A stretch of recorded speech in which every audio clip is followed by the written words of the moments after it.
Alright. First off, for Caleb's homecoming wings, Vanishing Skyward. Infiltration. These first few of Caleb's, though, are probably my favorite.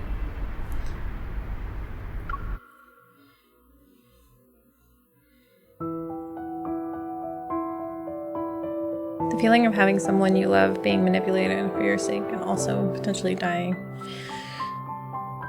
It's very hard.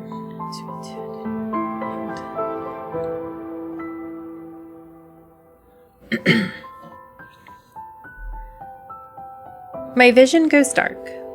Everything blurs as the universe finds a strange stillness in its chaos. And then it fades to nothing.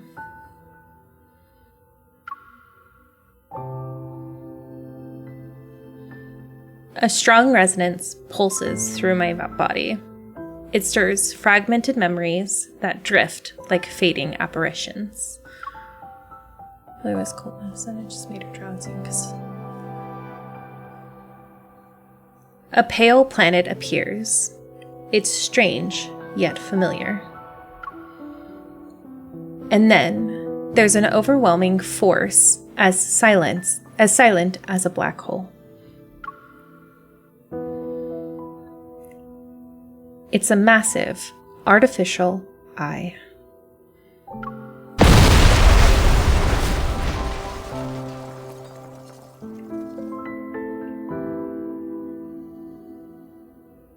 It's been a while since I dreamed about the explosion. Looking back, those roaring flames feel like a surreal, distant nightmare. The searing heat in my dreams is still vivid, but the pain in my heart is gone. Maybe it's because the Aether Core within me has achieved full power. This just brings me back to Caleb's Wayward Wonderland when he says that he wants the nightmares to stop. That broke my heart so bad. I will never get over that, honestly.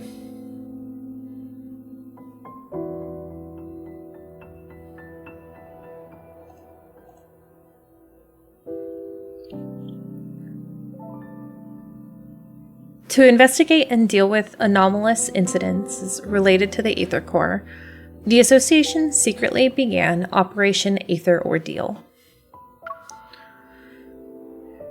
Over the past few months, we swiftly and discreetly handled numerous anomalies and documented information about the new Aether Core. We termed it the Spatium Core. I will not get over it, honestly.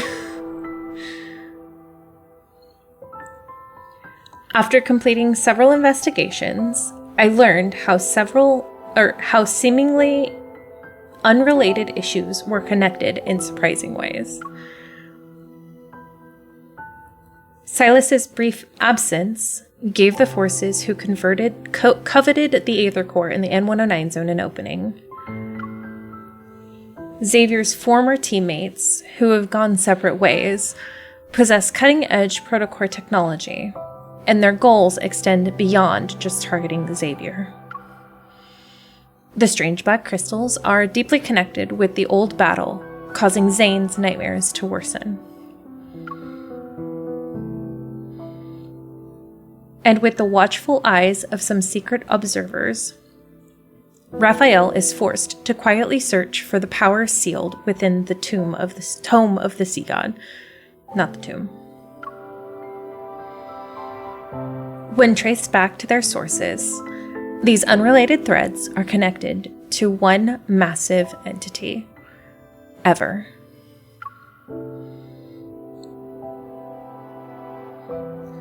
They aren't lighthearted, but are serious and even very sometimes with yes. The limited amount of evidence we have also suggests that Ever was the true mastermind behind the Bloomshore District explosion.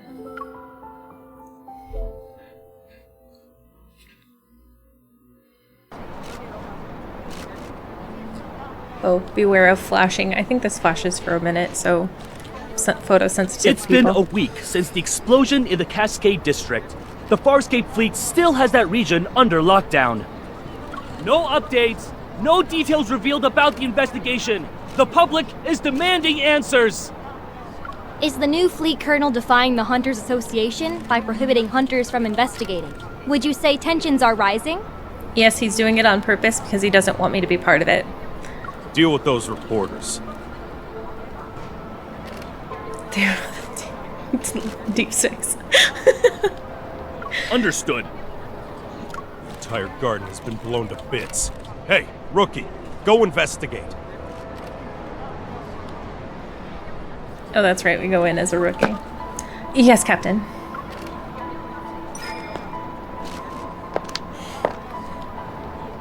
The fleet uniform doesn't quite fit me. I subtly roll up my sleeves and push aside the rubble as I make my way into the garden.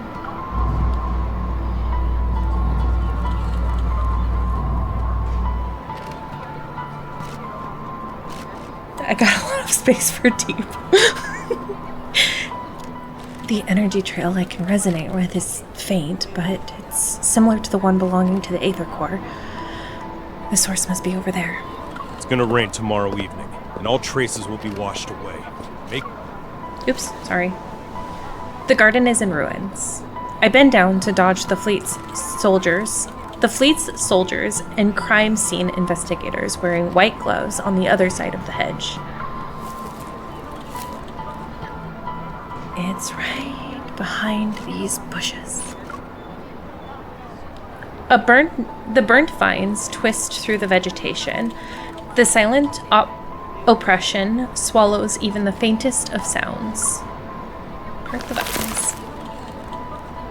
Behind the layers of leaves and petals, it's as if a small hand darts among the tangled branches.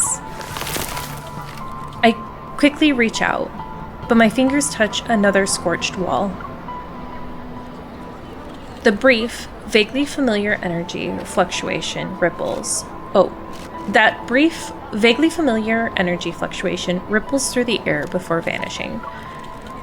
I knew it.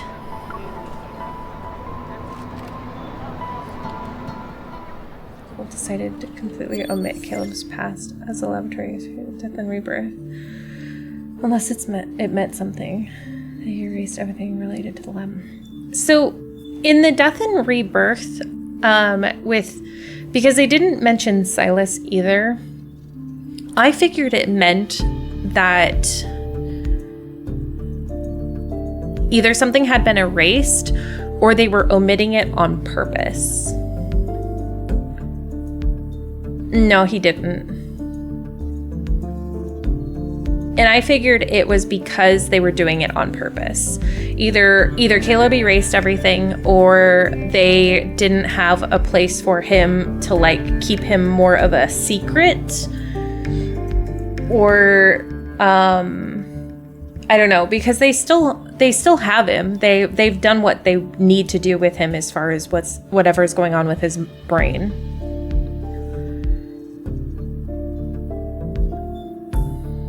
Hunters Association, Skyhaven branch. A Metaflux explosion occurred at Villa Area 6, Cascade District, Skyhaven. 2 young siblings were home. One was injured and hospitalized while the other is missing. The parents are unreachable. The Skyhaven branch suspects an Aether Core at the site and requests assistance from headquarters for the investigation. Denied? I didn't even see the denied there.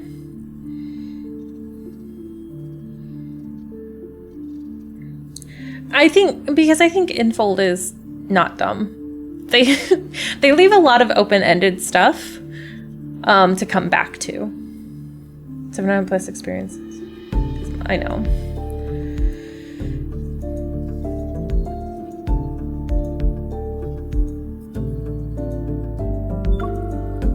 The dispatch request for the explosion incident has already been denied. And I know the details of this case are almost identical to what happened to you. Leaning against the control desk, Jenna slides a holographic screen in front of my eyes. Rushing to Skyhaven at this critical juncture isn't a wise decision. If I suggested you don't get involved for now, would you consider it? No. I'm sorry, Captain. Seeing the glaring denied on the screen, I try to calm myself. But even if it's unrelated to the incident, it might involve an Aether Core. There's no reason for the association to object. It's not them who are interfering. It's the Far Space Fleet's doing. Let me talk to their captain. I just want a word with him. Skyhaven is a floating artificial island that consumes a large amount of energy. The fleet controls its power supply, which grants them a substantial amount of authority. Let me just talk to him. Their new colonel, who's still in the deep space tunnel, is concerned about the confidential information related to the fleet, and so he prevents hunters from investigating. Understood. I won't go as a hunter. And I'll also avoid any conflict involving the fleet. Seeing my unwavering determination, Jenna shows a rare instance of exasperation. She sighs. In other words, you'll encounter more than just Wanderers should you choose to enter Skyhaven. If you're sure about this, then I can approve your request for a long vacation. Thanks, Jenna. Jenna's got my back. She's the best captain ever. Thank you, Captain. He really didn't want her to find it. He didn't. The day I arrived in Skyhaven coincided with new fleet cadets reporting for duty. They formed a neat line along the transfer platform. While hidden in the shadows and thinking about how to blend in, I received an unexpected help from a recruit who decided to desert. In exchange for my silence, I took her place and successfully moved into the temporary living quarters for the new cadet. When tasks were assigned, I relied on these cadets' burning ambition to flight duty. So that I was left with the unwanted ground support roles. And it happened. As a result, I was brought to the explosion site in Cascade District. I never imagined I'd find myself in Skyhaven for a reason like this. Caleb. A cold metal chain touches my neck. It's the necklace I once gave to Caleb. I miss you. Find anything, rookie? With a stern expression, the captain walks over. I come to my senses and shake my head. Captain, I haven't seen anything suspicious. Keep your eyes peeled, and give it another once-over. Does anyone know what the timeline is? The explosion meeting Caleb. Like 1 year, I think. Some people say 7 months, but I'm not sure. I figured it'd been a few months. If you miss anything, it won't be just you facing the consequences when the Colonel's starship returns. Yay, Dolly. Yes, Captain. I don't know what's with this new Colonel. Since he's butting heads with the Association, it's probably better I avoid him. I definitely sensed an Aether Core earlier. If they blocked off the area because of it, I need to move fast. I have a question, Captain. Usually, explosions like these involving casualties or people who are severely injured. How can there be individuals who have gone missing? How did the fleet confirm this? I also heard we weren't sent here for tests to test the traces of... Don't poke your nose in places where it doesn't belong. Mind your own business. Oh, did I touch a nerve there, Captain? As expected, everyone in the fleet is keeping quiet about the circumstances surrounding the explosion. Captain, a suspect just appeared. He showed up in HQ. They're all keeping quiet because they're all part of Ever. What did you just say? The Colonel's starship will be on the HQ's runway in 10 minutes. Command issued an emergency order. We need to head back and deal with the intruder before the Colonel returns. They're already here? If things get too chaotic, I might be able to use it to my advantage.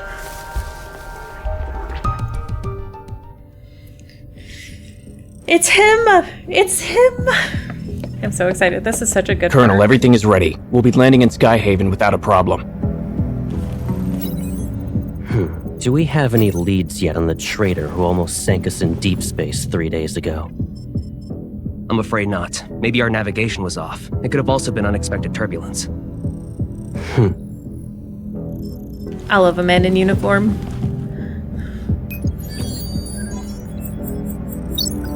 Look at those eyes. This trip was a test for the new fleet, Colonel. The old guard are looking forward to me not coming back. It's like that's gonna be from Unfortunately for them, I already danced with death once. I love how they do his gravity. I won't die again. Yes, sir. It doesn't matter if Hi, you succeed or Deepspace. fail. You've chosen treason, so the consequences are still the same. His angry face is so good. You don't need to return to Skyhaven.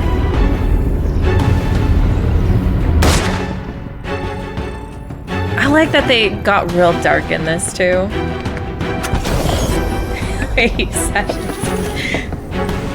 look at that face. Be still my heart. Guy can steal my heart.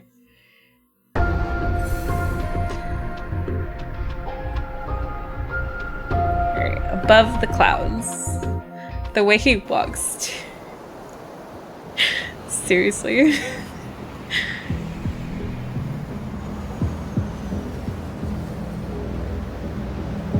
The fleet's command center is located in the highest guard station in Skyhaven.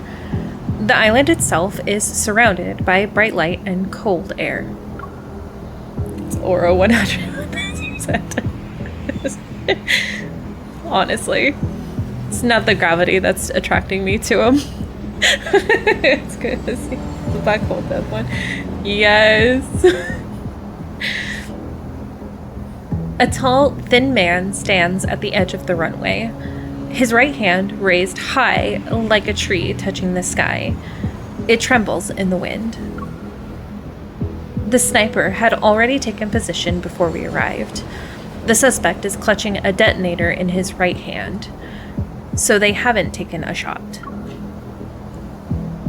Captain, he's wearing a fleet uniform. Is he one of us? Storing weapons in his private arsenal and placing explosives in residential areas. Those are boys to provoke outsiders so they'll be dissatisfied with the fleet and the new colonel. What you got against my man? All units, the chance to prove yourselves is here. Pull yourself together, maggots!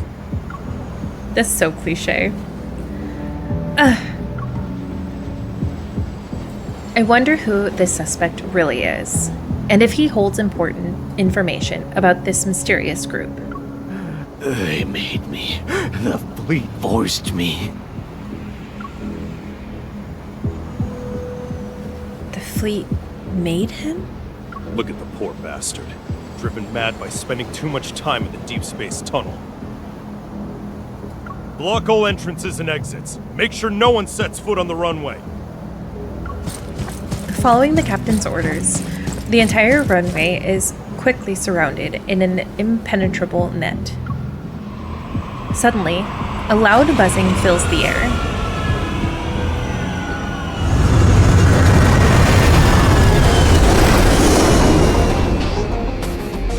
Watch this man walk right off this plane.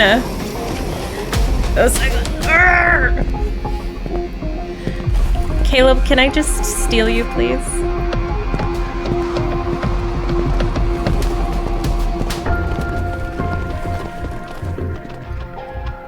I like the white and black one. Reminds me of the sailors. Low rating. Black one. Black 100%. Or farming or two. Made me scream.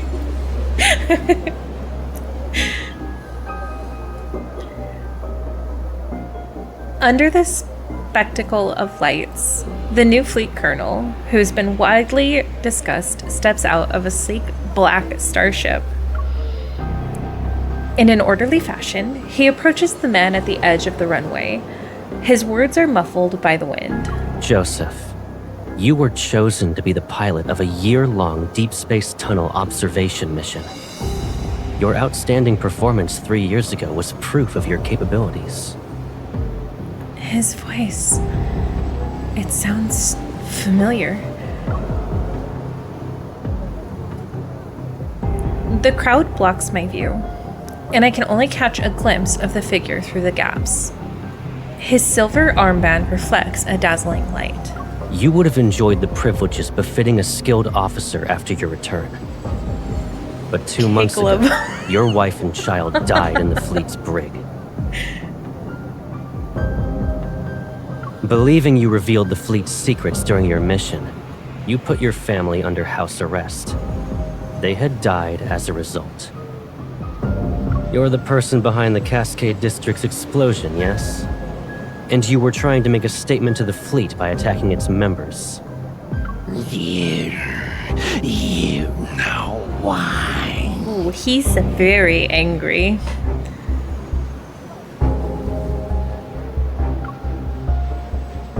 I think it was intentional, Montoya.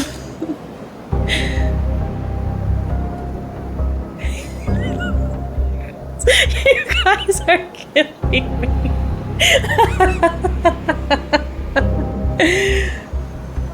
In his colonel uniform, yes. Yeah.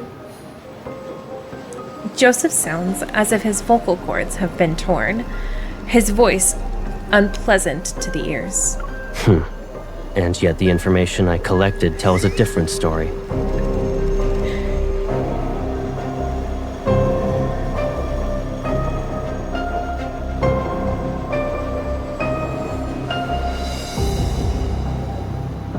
After your mission ended 2 years ago, you were suffering from the effects of long-term exposure to cosmic radiation.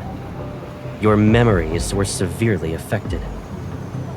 Hence, you received a prescription for the psychotropic drug Cybazin at the medical center. But you went ahead and increased the dosage on your own. You probably weren't aware that a Cybazin addiction can lead to cognitive dissonance and confusion. That's why, after your overdose, you accidentally killed your wife and child. When you recovered, you created a lie to escape from the pain of what you've done. He speaks calmly, and then everything becomes quiet. No, that's not possible. You made me do it. You planted a mind control device in me. It's that chip.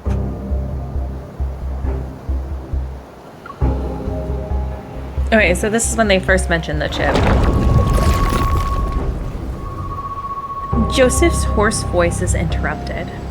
Reality instantly distorts behind him as a black hole appears, its edges blurred.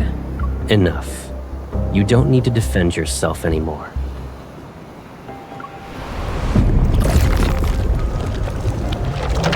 As soon as the colonel finishes speaking, the man and his detonator are consumed by the black hole in the blink of an eye. It quickly closes, and the clear sky reappears once more. But now the edge of the runway is empty. Lock down the command center. We still have an unidentified traitor with us. He may have found us, you guys. It's just a guess. The order is cold, and everyone snaps out of their daze.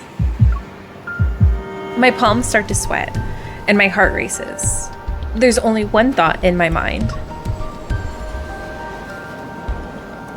How did he know? How did he know? He just got back from the deep space tunnel. How could he really know what's happening on the ground, too? Since no one's paying attention, I quietly turn around. But before I can move, I feel as though 1,000 grams have been dropped onto my shoulders. I can't move. This evil.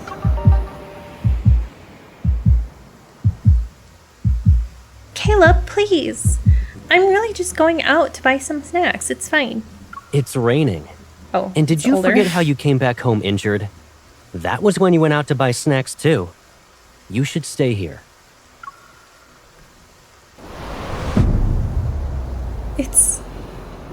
It's also the gravity evil.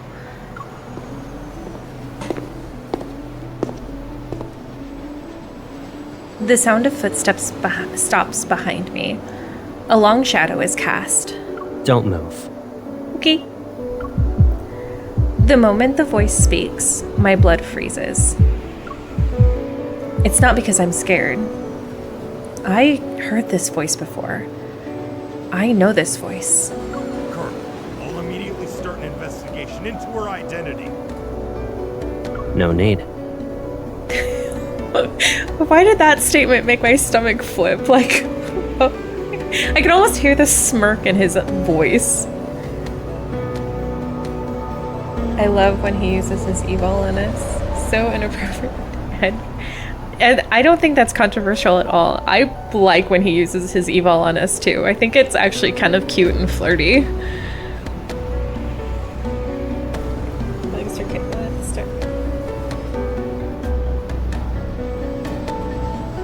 Honestly, if we're gonna be honest, might as well have been in Montoya's a Caleb girly, actually.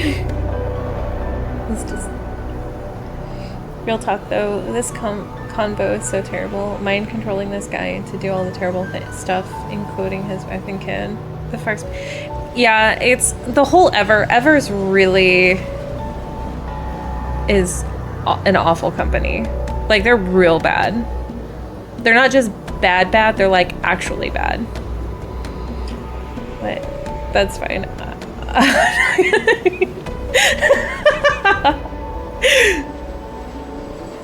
We listen and we don't judge. I wouldn't mind it. For protection. Got it. The beach banner. Honestly, him using it during the beach banner, I'm here for it. I was totally into it when he did it for the Spring and Flowers too. I'll do it myself.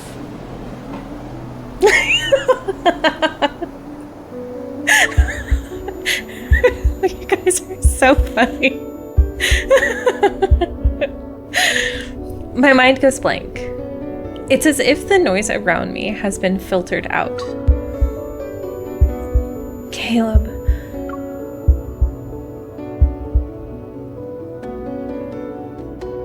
This next section is probably one of my favorite cutscenes ever.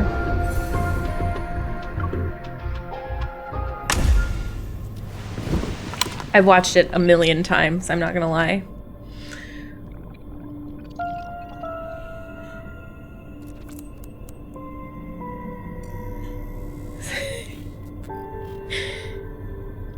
They all better. I want my chest muscles to jiggle.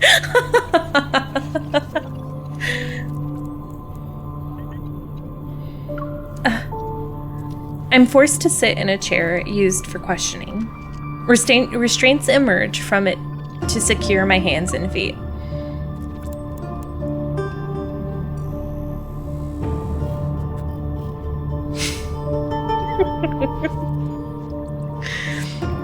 This is the interrogation room on the fleet starship. The Colonel will question you himself. Good luck.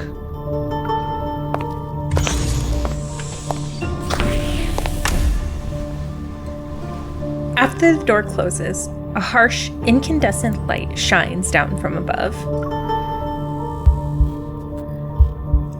And another light, behind the one-way glass window opposite of me, turns on. I can only see a blurry figure. I'll start asking the questions. Please cooperate. I will always cooperate with you. No, it's not. I don't know why it's not working, Jubal.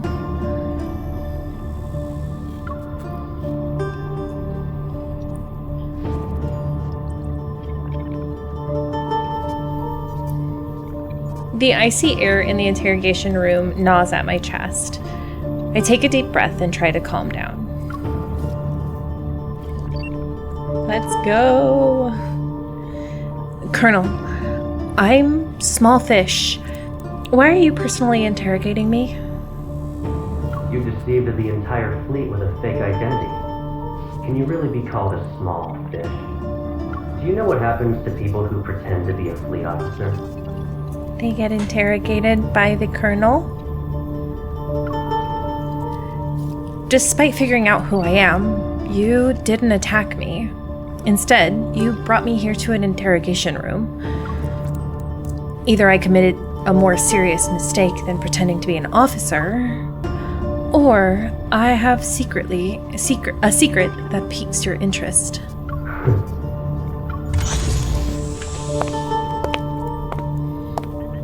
Hi, lady. The light behind the glass wall flickers twice, and the silhouette vanishes.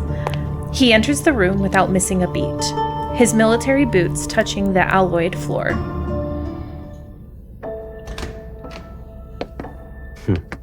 If you understand the situation, then let's go ahead and have a nice chat. Okay. Is it really you? Show some respect to the Farspace Fleet's colonel. That means he's definitely part of that group. How can a stranger look so similar to Caleb? I can't believe it. Sir, have we met before? You seem familiar. You're wrong. But you look exactly like someone I know. Watch your mouth. There's more than one pair of eyes observing you in this room. Look at him. He's watching out for us intentionally. If he really is Caleb, could there be a secret behind all this? All right. Yes, Smart sir. move. Good. Let's get started then. What is this? An interrogation, of course, and a thorough inspection. That's... Once we're done here, I'll return it to you.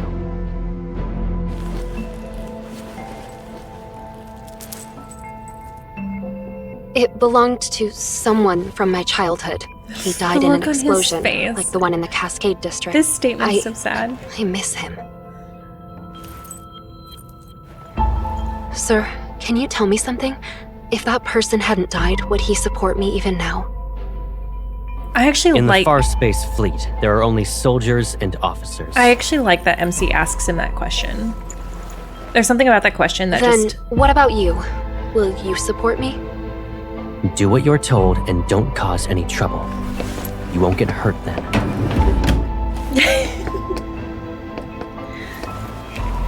What's this? It's a mood tracker. The cameras in this room will scan your iris and facial movements before sending the data straight through a terminal. Is there a mood That, detector along with the monitor's that's information, will be analyzed to gauge your emotional for stability. being scaroused? In other words, there's a catch. You can't lie, no matter what. You... It's necessary. Be obedient and it'll be over before you know it. Yes, sir. MC is okay. She does catch on fast. She does. I would fail the interrogation so bad, just like MC. Did you pretend to be an officer just so you could investigate the ether I agree, core? lady. They really Be honest. did. What? He knows about the ether core? But I think she asks I don't it more know. out of a personal... I told you She's trying to before, get him you're not to allowed to lie. indicate whether he's Caleb or not. I didn't. Recently, there was a large energy explosion in the N109 zone, related to an ether core. At that time, you disappeared without a trace and didn't check in with any organization, but you weren't punished upon your return. Our intel suggests How does he know you that? were in the N109 Caleb knows zone. everything about us. I don't understand. Oh my god, this Allow me to logo. remind you that we are in Skyhaven. We're above the clouds, and even the world evil government has to abide by the fleet. I love all Your the guys' survival Engie faces. I'm and your not gonna chance of lie. being able to leave this place alive depend on your honesty and willingness to follow my orders. Then I'll do goodbye. I will ask again. Did you come to Skyhaven for the Ether Core? They do have crazy good intel. Is he really Caleb? Answer me. Remember, the camera is watching. You must tell the truth. The camera. I love all of He's oh my reminding me that gosh. there's surveillance, so I can't say anything. I'm telling the truth. I'm not related to anything involving an ether core. This is your last chance. I do like that he don't know asks anything. it several times too.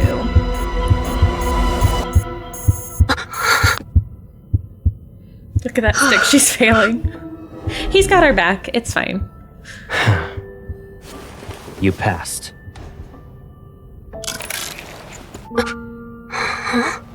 You. Becky's only the core. Surprised? Sure, it's been a while, but you already forgot about me? No, Caleb. It's our Caleb. It's you, right? Caleb. Is there another me in the world? I hope not. Did I scare you? He asks if he's... I would have broken down crying. I'm not even gonna lie. If he was... my emotions would be so frayed. My name is MC and I live in my stairway where colors purple. He actually forced it so they wouldn't catch. I know. He's got our back. I would have been so... It is you. Caleb. I must be dreaming. It's me. It's okay. I'm back.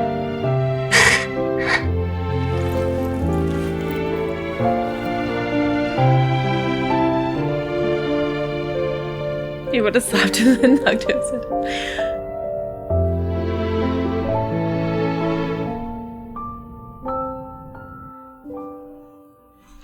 I love that scene so much. But yeah, my own emotions would have been so frayed. I would have been a mess on the ground, honestly. I would have barely been able to carry myself because I would have been so like anxious and just so unable to conduct myself properly.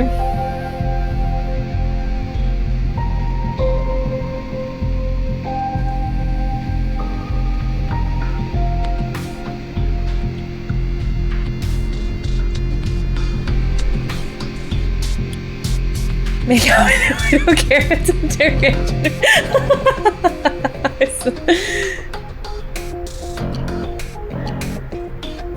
And neck kisses. Gentle gaze.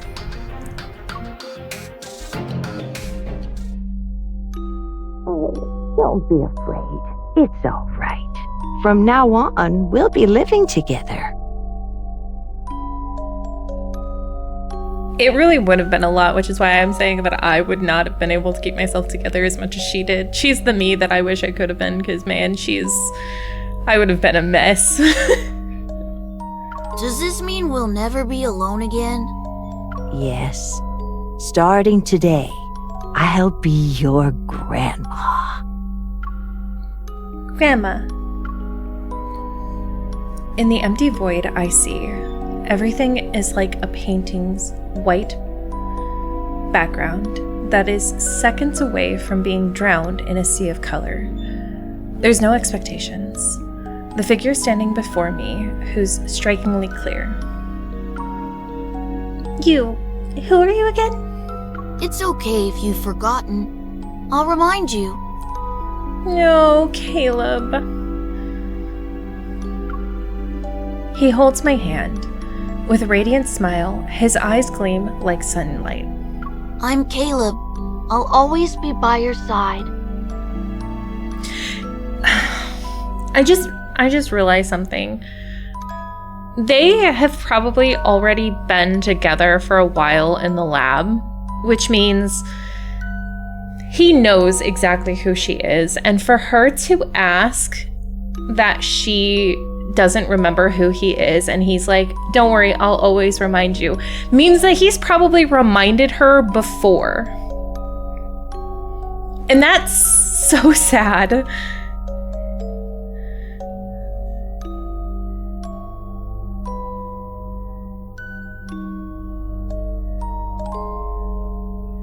Really hit hard when you realize that he remembers all the trauma. Yeah, that's exactly what it is. It's so upsetting.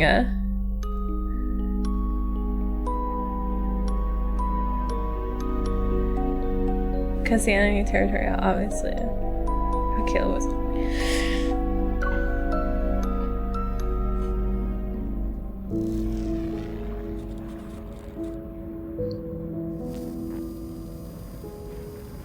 I know.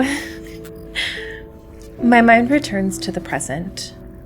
All I can see is a grayish-white glow with a metallic chill. Caleb sits opposite of me.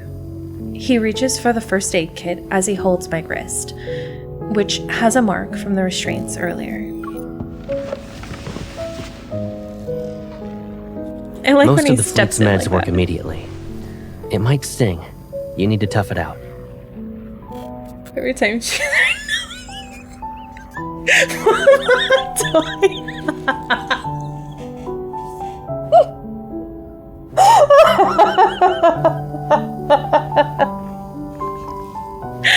Oh my god, I'm dead. It was after the Chrono Rift catastrophe. You know, there's a point when he probably... No, I don't think he would ever give up, honestly.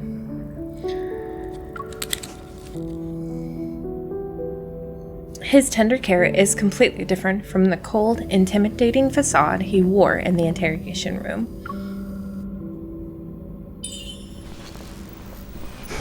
What's up? Oh, yeah, maybe.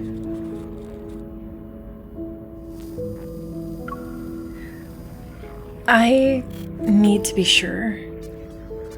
Is it really you? You still can't believe I'm back? He gently holds my hand. Do I need to do a formal introduction?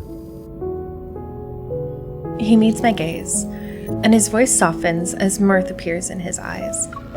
I'm Caleb. I'll always be by your side. Except you weren't when you got exploded. Those familiar words and kind voice are truly unique. I exhale, my racing heart finally calming down. You were scary in that interrogation room, but now... I shake my bandaged wrist and then slam my hand down on the bed next to Caleb.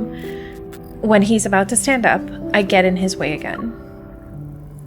It's my turn to interrogate you.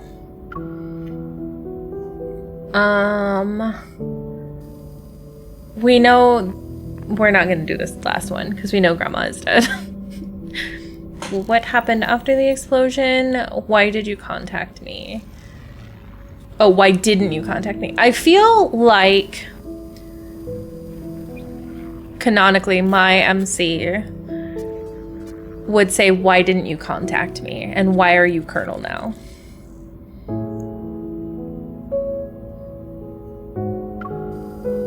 You survived. Why didn't you contact me? And you're a Colonel now? Well... He turns to look out the window.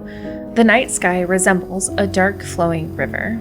If I didn't join the fleet, I would have been abandoned. Abandoned? That's just how things work, Pipsqueak. Yeah, I chose the middle one. You think you asked about Grandma? Things changed. Things changed? No. So, I couldn't contact you. I can't bear to imagine you being put through that pain again. So instead you let me stay in the pain instead of letting me know?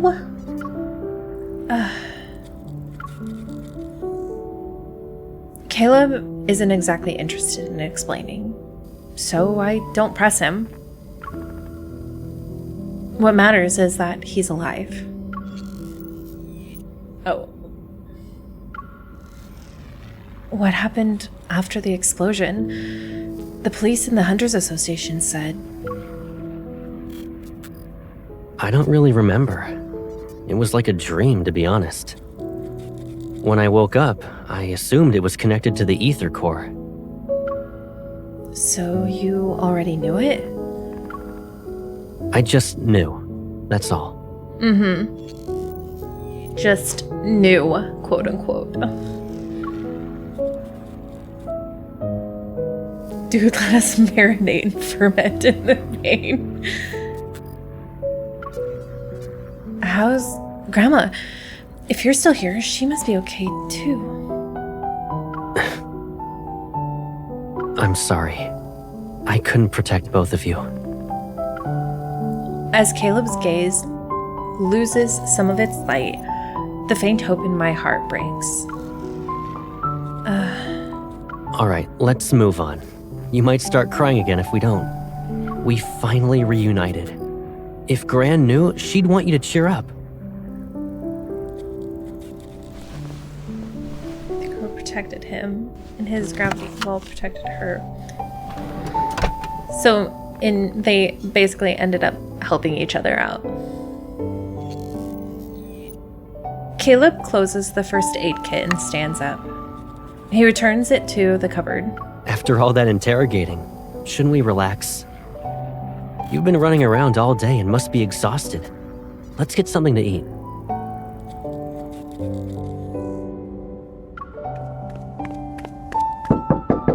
Colonel, the captain of the 3rd Squadron would like to speak with you. He suggested solitary confinement for the traitor you captured. Come back to me when the bauble around his neck grows a brain. Oop. Honestly, I'd be so impressed by now this Caleb by saying that kind of stuff. She needs to do more pressing. I firmly believe he needs to let her in more. They have so many miscommunications and she unintentionally makes things difficult for him. Thing is, he only had seconds to react. I don't know how much control he had over the situation. I hope we find out eventually how Caleb got out of the lab too. I hope we do too, lady.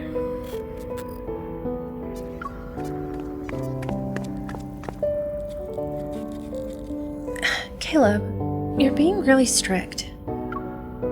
Strict? Me?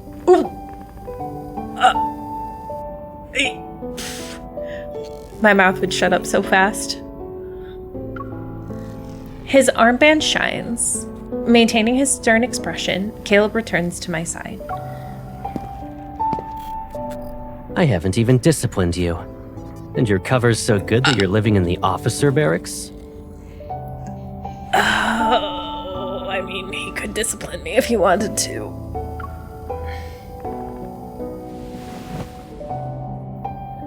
He helps me off the bed, cradling my injured wrist. He inspects my body from my shoulders down to my waist. Pack up your stuff. You can stay at my place, you know. I don't live at HQ, so you'll have more freedom to move around. Awesome. But I'm still a traitor to the fleet. It might be weird if I'm suddenly accompanied by the colonel. He lowers my wrist and taps on the other one. Understanding his intentions, I turn around to let him check my back. It'd draw even more attention. Some people might even question your authority. Hold on. Are you being considerate on behalf of your fellow fleet mates? Or do you actually want me to prove your guilt so you'll be locked up?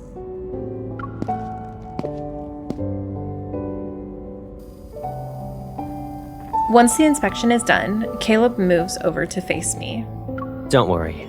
If anyone dares to question your identity, tell them you're my new adjutant. Caleb, where's the discipline you promised? Oh, so you wanted me to use your influence anyway. It's an order. Okay.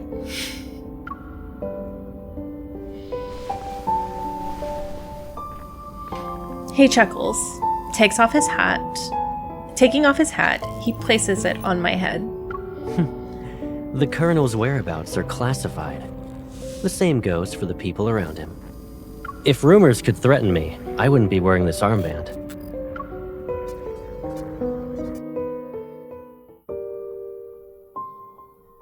Caleb's personal aircraft carries us away from Skyhaven's main island, and we go to the surrounding guard stations. Golden sunlight traces the crystalline lines across the viewpoint. In the cramped cockpit built for two, I tell him everything that happened when we were separated for several months. Okay, so it's several months. The researchers being killed one after another, the documents Grandma left behind, and the Aether Core within me. Since Operation Aether Ordeal and the Spatium Core are confidential, I omit the details related to the association's investigation. Caleb, the one who's pulling the strings, is Ever. Behind his goggles, Caleb's gaze is unreadable. He grips the control stick and expertly guides the plane through the clouds. I understand. Let me deal with it for now.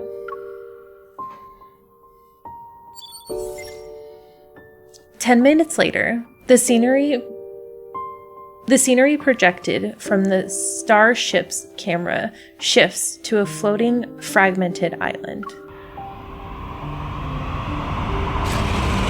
The starship slowly descends and passes through an invisible barrier surrounding the landmass. In front of us is a spacecraft-shaped building.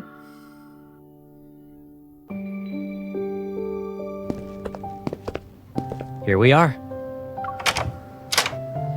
It's Colonel Caleb's house!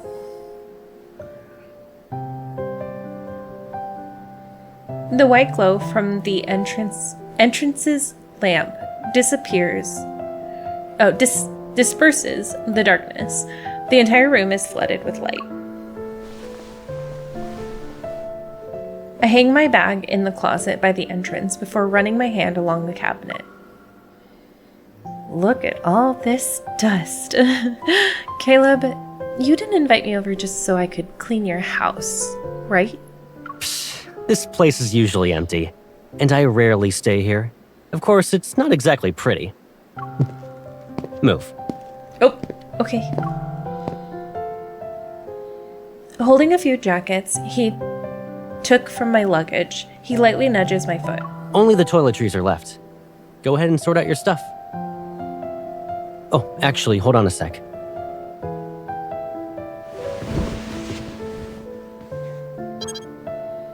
He tosses my jackets aside and takes my finger and presses it on the door's lock. How long are you staying in Skyhaven? If you're not in a rush, why not extend your leave for a few more weeks? Hunters don't get summer or winter vacations. Captain Jenna's letting me take some time off, but it's not because I don't have anything better to do. I almost forgot. You already graduated from Hunter School. New fingerprint entry completed. Pick a bedroom you like. How many does this place have if you're asking me to pick one?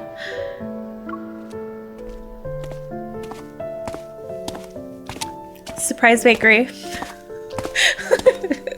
I follow Caleb into the living room. The house is spacious, nearly empty in fact. The decor is simple and consists of muted colors. It's devoid of life. Caleb, are you planning to live in Skyhaven? Why do you ask?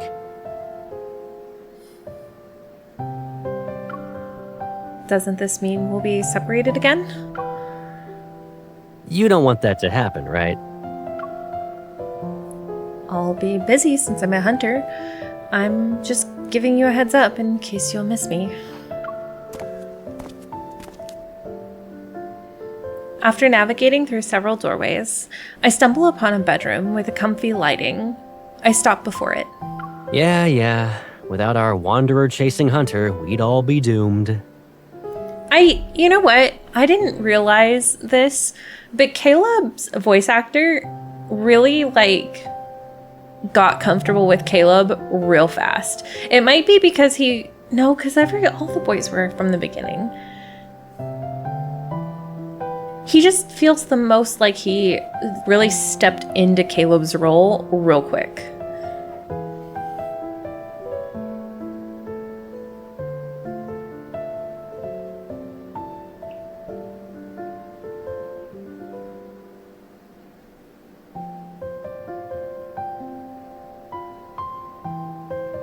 Actually, Caleb 1 is the better one.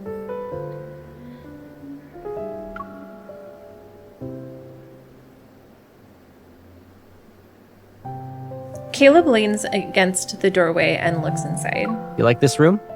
Yes. It seems cozy. Okay then.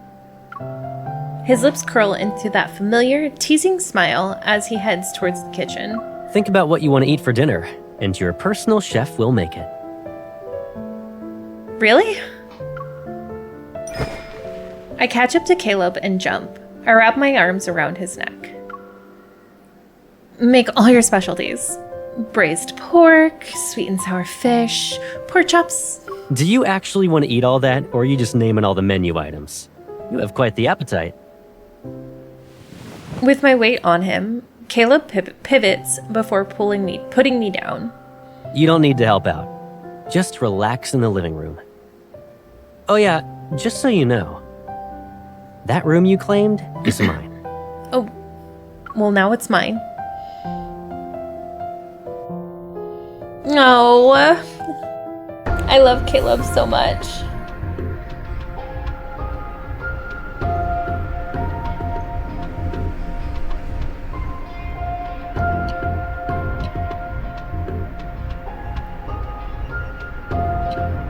I just love his voice, no matter how serious or playful.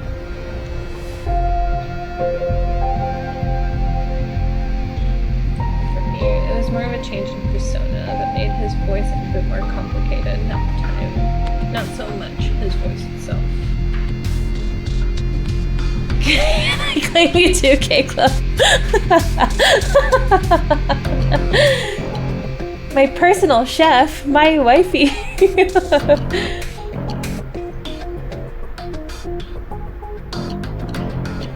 I do hear traces of Jeremy, yes. Or Jeremiah. Jeremy. That's the name he goes with in Fever Jets. So some of his lines just was sometimes, Kachik, I star their lines too, just because of the delivery. It's not necessarily the line itself, but the delivery of the line is top notch. Also, this banner is gonna be old. I can't wait for whatever's coming up next, if it is what it is.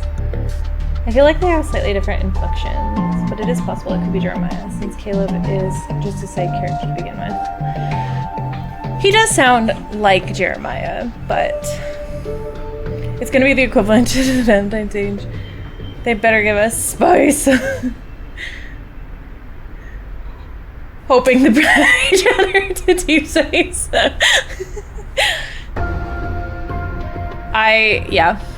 I'm hoping. We need a beach episode, guys. That's what it comes down to.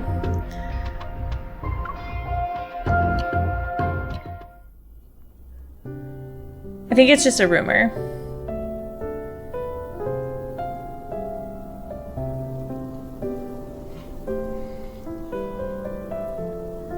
After dinner, Caleb insists on cleaning the table himself.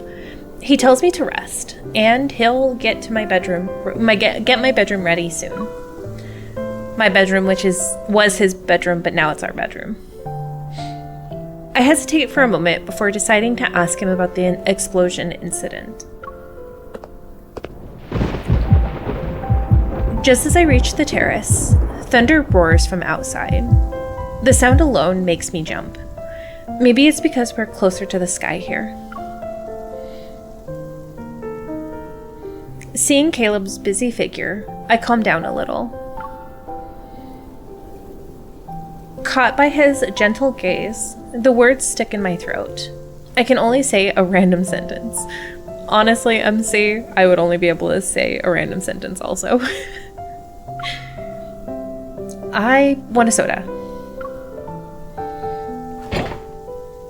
Caleb steps aside, creating a path for me to get to the fridge. He treats us like a princess, for real, for real. Cooks and cleans. You too. Do you want one? I should have asked the other one. I thought about it, and then I just went with the first one. He doesn't decline, so I offer him a soda can. You're gonna move your hand when I try to take it. I'm not falling for that again. Stop acting like a baby. I'm done with those childish antics.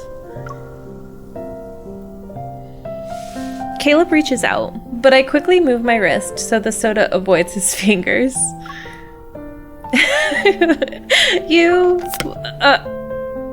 Before I can finish, the soda falls from my hand. Caleb effortlessly catches it. Talk about immature. Oh, what a good house husband. So I allow him to cook my harem. We toast. Our cans clink against each other. Another roar of thunder startles me. However, I choke. Still a scaredy cat? Caleb can't help but chuckle. He pats my back, and as if recalling something, he looks out the window into the night. I thought you weren't afraid of it anymore. What do you mean? Caleb sets down the soda and brings up the tablet that controls many of the household's utilities. The curtains are shut, which protects the room from the storm outside. Remember your astrophobia from when you were little? Didn't you usually hide whenever thunder rolled in? Maybe it was because thunder sounded too much like wanderers' roars. I was still terrified of it months after the Chrono Rift catastrophe had ended. At first, I thought you were playing hide and seek with me. But then I saw you were just frightened. You always remember the minor details. But eventually, I became immune to it. And who should we thank for that? I look up. With his eyebrows slightly raised, Caleb grins. And reflected in those memories, I pretend to be clueless. We should thank my resilience. You ungrateful pipsqueak. Caleb teases me and pinches my nose. Chuckling at my reaction, he lets go. Yes, I have a phobia of Astra. I think we all have a phobia of Astra. Of course, I remember that whenever there was a storm, regardless of whether it was during the day or at night, he always stayed by my side. I didn't dare to fall asleep, but Caleb always covered my ears until I dozed off. The thunderstorms trapped him, the most popular kid on the block, inside the house. And so, he had to seek refuge with me in various hiding spots.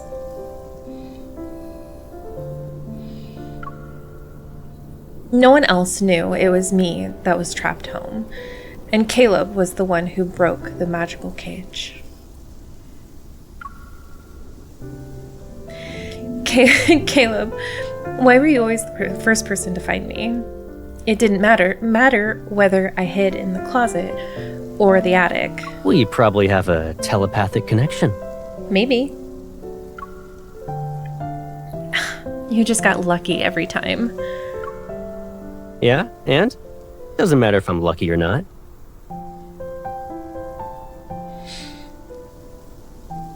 When he comes up with the screen, I love his face. It's so innocent looking. We all have an astrophobia.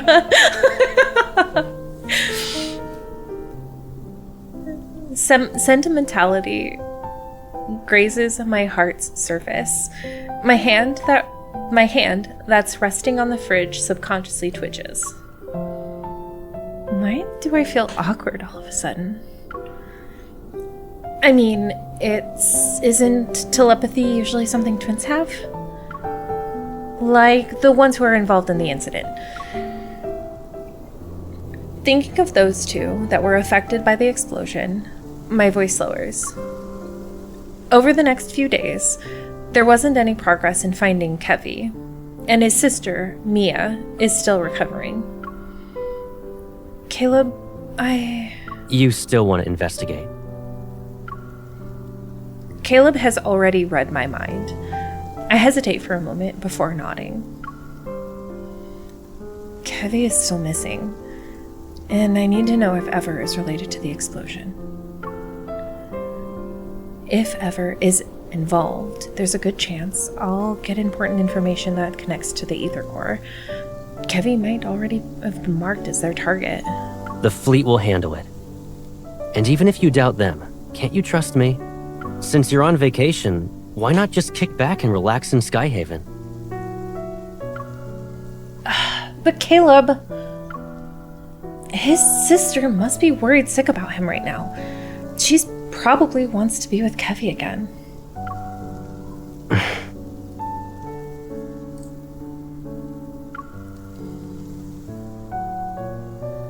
I'm already your adjutant. I promise not to cause any trouble. If anything bad happens, I'll take full responsibility. Ow! Something hits my head, but it's not a light tap or a smack. Caleb has a serious expression. What are you even saying? I always have your back. Don't even think about drawing a line in the sand. Take care of yourself. Do that, and you can investigate whatever you want. Thanks, Caleb. So, after everything draws to a close, can you come home with me?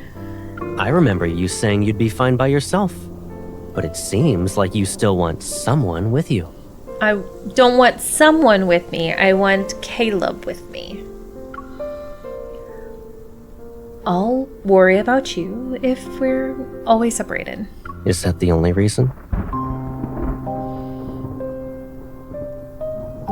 Oh. I think that's the first time that we hear that tone with him. That kind of made me blush. He shifts his gaze down and suddenly uses a softer voice.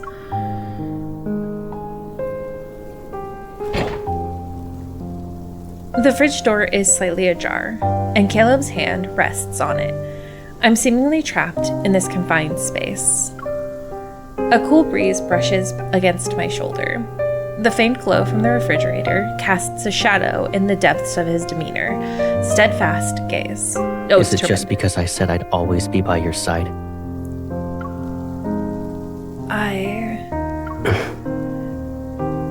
I'm just messing around. What's wrong? Cat got your tongue? Uh-huh. Oh, that yearning, though, is so good. It's so good.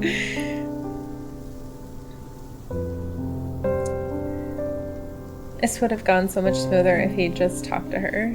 He knows MC. She ain't gonna drop him, but instead of leveling with her, he just tries to impede her progress. Feeling the tension dissipate, I pretend to be annoyed as I push him away and change the topic. Move. It's so cold from being in front of the fridge. If I get sick, it'll be your fault. Amused, Caleb willingly backs off. All right. I'll keep my distance. It'll be like there's an ocean between us. You stick to your side, and I'll stick to mine. Don't worry. You won't have to remind me twice.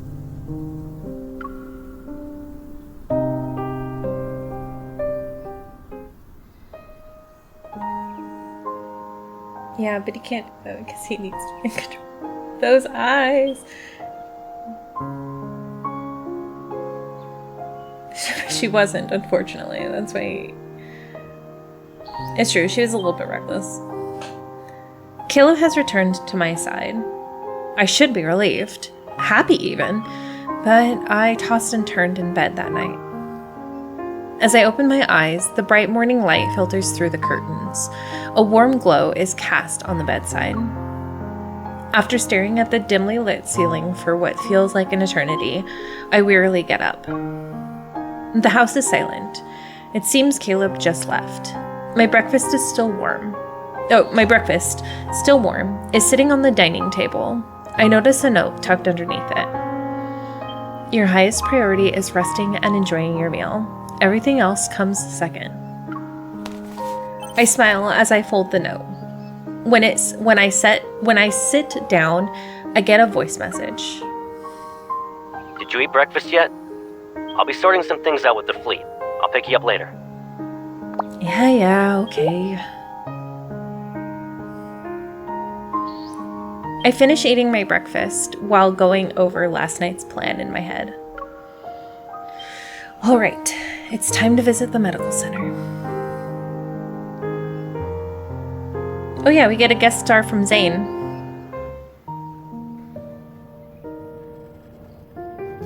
Ever almost found her, and that would have been a disaster for him. I don't blame him for not sharing everything. Remember, he's full-on Colonel and wrapped up in Ever. So how much can he tell her? Would be very limited. She can't even tell him everything either. I would argue that if he was upfront with her and explained that, then chose to work with her, then he would have been in a better position to protect her.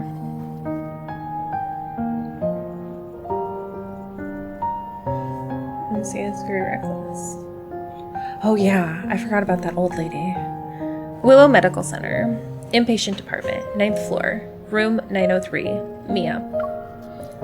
Thanks to Caleb's support, I quickly find the place where Mia is recovering in. It's been said that Kevy and Mia are very close. She's the key to finding him. I'm terribly sorry, Adjutant. The patient has just recovered from being in critical condition. Visits are prohibited unless her primary care physician authorizes it. This applies to fleet personnel as well. Could I speak to the doctor then? The nurse looks me up and down, then a hint of suspicion in her eyes. Dr. Jones is busy with meetings with a visiting team of medical specialists. The earliest you can schedule an appointment with him is next week. I understand.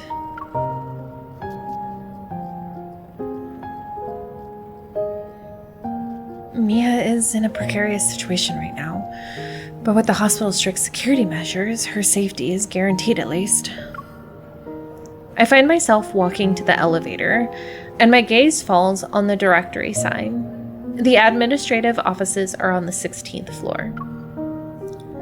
If Dr. Jones is in a meeting, he might be on this floor. Ding! The elevator doors open.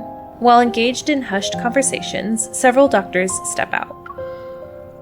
I guess I can only try my luck upstairs now. Just as I'm about to enter the elevator, a familiar voice cuts through my train of thought like a blade of frost. Zane?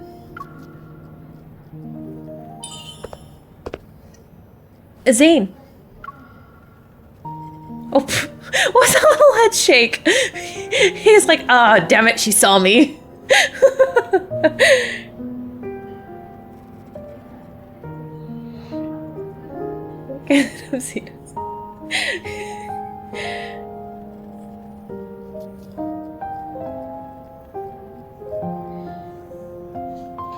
The figure wearing white lab coat turns around. When our gazes meet, he adjusts his glasses. Surprise flickers in his eyes.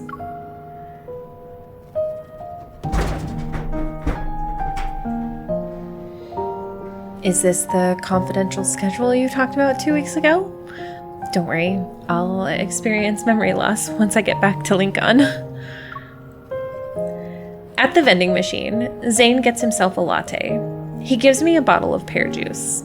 If I'm not mistaken, a few days ago you said the association ordered you to take leave. However, I didn't think a medical center in Skyhaven was a vacation spot. He gave me jump scared. Confirmed stalker. No! Well. He slightly tilts his head back to sip his coffee and frowns because it isn't sweet enough. A man after my own heart. He scans the department sign on this floor. You don't have to explain why you're here. It's obvious. I sigh and give Zane a rundown of the incident. I figured I could talk to Mia and see if she knows anything about Kevy. Mia is no longer in critical condition. She should be able to receive visitors. Do you know Mia? Her primary care physician used to be my colleague. He mentioned her during his visit. Since Mia was exposed to a metaflux explosion, I checked her heart to ensure she's all right. How is she now? Her physical recovery is going well, but she was badly shaken by the accident. Mia still displays signs of avoiding the outside world. Same deep space. Seeing Zane here was a breath of fresh air. I was so relieved for some reason to see him. I always like when Dr. Zane pops up, honestly. But you talking to her might help ease her nerves. If it's possible, I'd like to try. Zane taps the folder containing medical records. Then he looks at me. Give me a second. I'll ask.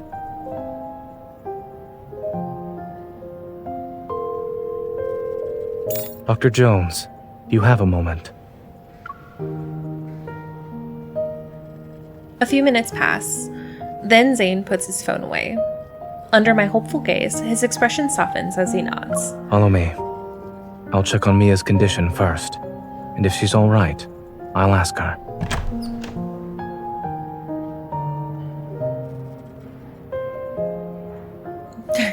Normal Zane back. Can you believe talking? By the way, speaking of Dr. Zane, can you believe that my boyfriend threw our divorce in my face? Bringing up death and rebirth and how he threatened to leave? Ugh, the nerve of that man.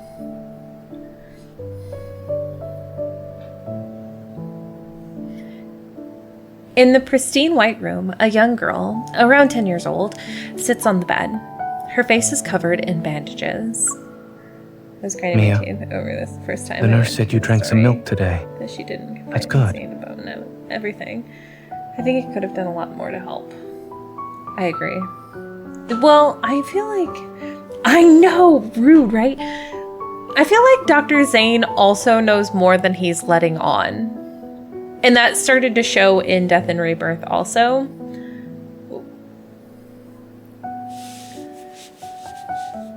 I also love how Zane gets full pictures without needing it spelled out.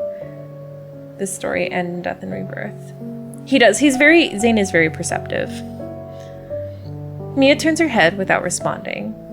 With a blank stare, she looks out the window. Zane crouches down by the bed. He gently touches Mia's elbow. Since you listened to the doctor and the nurse, it doesn't hurt as much now? The little girl slowly blinks, silently acknowledging Zane's words. While waiting for the pain to go away, do you want a reward? I love how good he is with kids, too. Like... Here he is. I don't think Mia is dead. I think Dr. Zane is treating her and hiding her from... Actually, that's a really good observation, Dolly. I like that theory. I wanna go home. Her soft voice, tinged with sorrow, resounds in the quiet ward.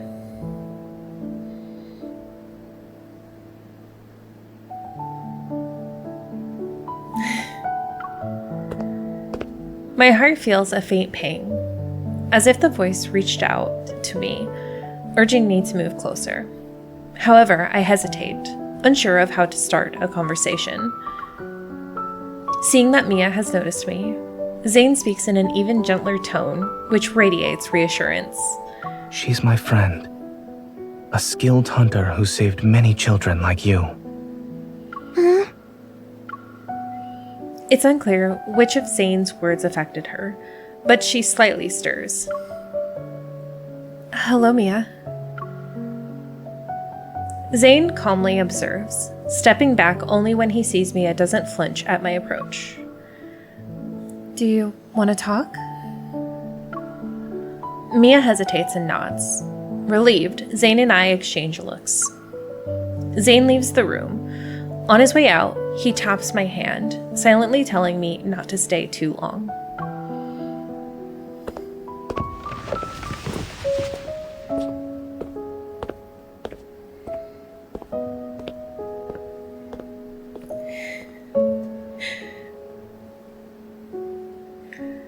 Taking a seat beside the bed, I tenderly hold her hand. Mia, can you... what you went through? I also experienced that. You must be really upset. Her small hand slightly twitches in response to my words. Do you miss your brother, Mia? Her empty eyes flicker with emotion. She's about to cry. Is he dead? No, sweet child, he's not. Her eyes are filled to the brim with tears. Don't worry, he's probably just hiding. But I always find him. I can't this time. No, sweet baby girl, let me give you a hug. Your brother wouldn't just leave you. He's probably gotten into a bit of trouble. Can you tell me what you saw before the explosion happened? I might be able to help.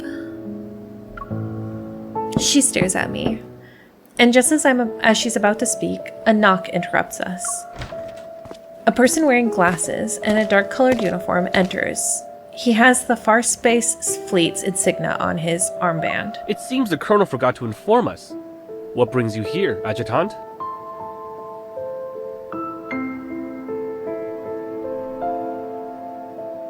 Thanks for watching.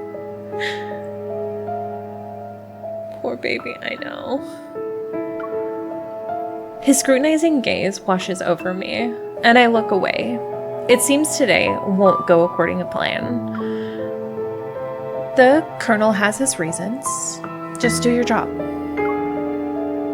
I'll stop by next time to avoid any trouble. As I'm about to leave, Mia suddenly calls out to me. Miss? She retrieves a burnt dog plushie from behind her pillow. She sounds nervous when she speaks. Thank you for visiting me. Can I give you Lucia as a present? Lucia, is that the dog plushie? Sure.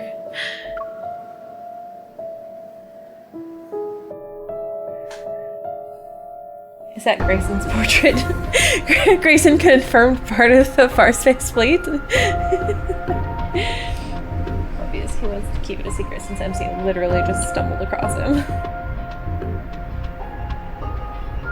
I feel like since Zane was clearly a part of all of this, she should have been honest, or at least in Death and Rebirth, because how much was revealed then?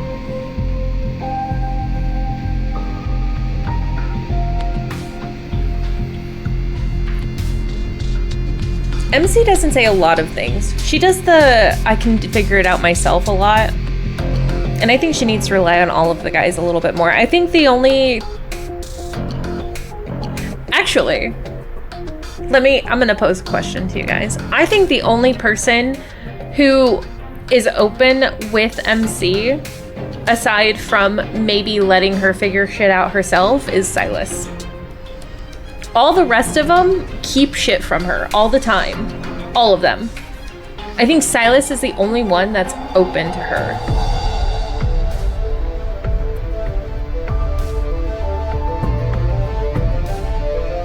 Thanks, lady.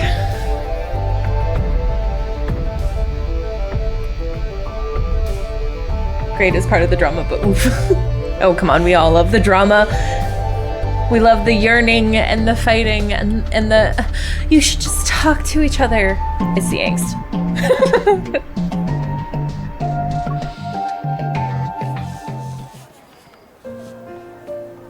Green flag boy. He is. Green flag, honestly. Easily Silas. He doesn't hide anything. Nope, he does not. He's the one that hides the least. He is not far from being open. He's just not, he doesn't omit things. He drops hints.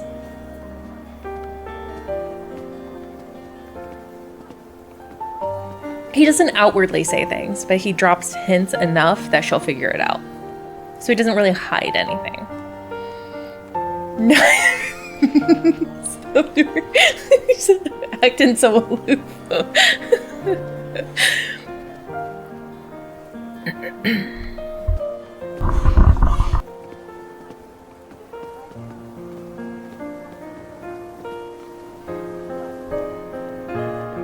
Cool mist rises slowly from the lawn, leaving only a shadowy outline of the hospital wing's streamlined white architect. It's so much. Okay, Raphael is second to not hiding anything. I think Raphael is 100% open about what he has too.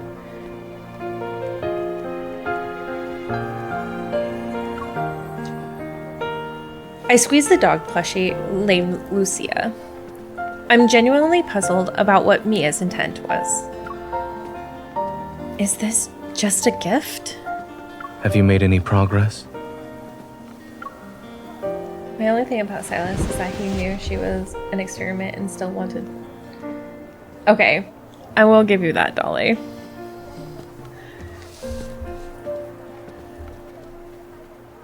Per se, more like he doesn't want to scare her off.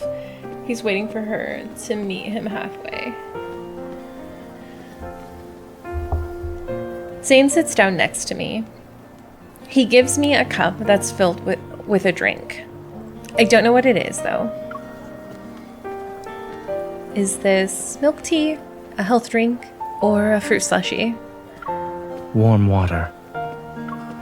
He calmly looks over before lowering his head. Then he gently squeezes the dog plushie's cheeks. As usual, he delivers his dry humor with a straight face. Furrowed brows, pursed lips, and a scrunched up face. All symptoms of severe dehydration.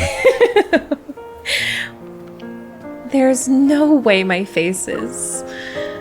I quickly relax my expression, but my brows furrow again upon seeing Lucia. Mia clung to this plushie from the site of the explosion at the medical center. Now it's with you. What did she say?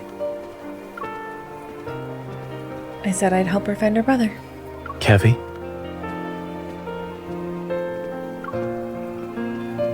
Zane pauses, his thoughts drifting for a moment before he shifts slightly. His tone becomes more solemn. Something or someone must be behind his disappearance. However, by getting involved, you'll have to confront people who are also searching for him. I know. While the Farscape's fleet dealt with the corrupt behind the explosion, the whole thing feels too similar to what happened to me. I'm not sure, but Ever must be involved somehow. Kevy must have something in there after, or there's a secret they're desperately desperate to keep hidden. The closer you are to the truth, the closer you are to danger. If you truly thought this through. Raphael hides no shit and takes no shit. I don't want to resonate with her, which...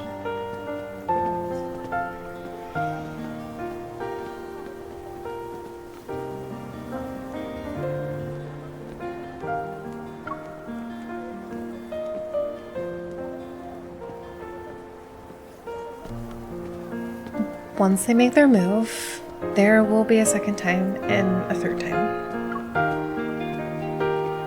I can't just stand there and watch the same tragedy repeat itself with these two. Aside from Ever, there's another curious matter. I studied in Skyhaven and worked at Willow Medical Center for a while. As a result, I'm familiar with the general atmosphere of this place. Dolly, his tragic past isn't enough for you? His aloofness is not enough for you? But I've noticed how different it is from what I remember.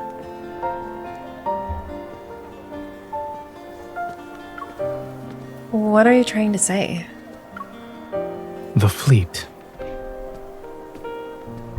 Back then, the fleet wielded a considerable amount of influence beneath a modest facade. They spent most of their time carrying out exploration missions in the deep space tunnel. A majority of the people who worked here for 7 to 8 years had never seen what their vessels looked like. This sort of large-scale operation where their forces have been deployed on the ground is unprecedented.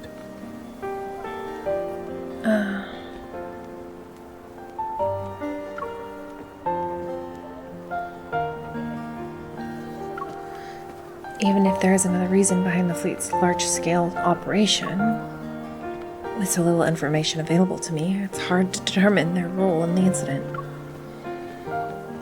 I'll keep a close eye on the situation, but for now, I need to find Kevy as soon as possible. He's been missing for a while now and could be in danger.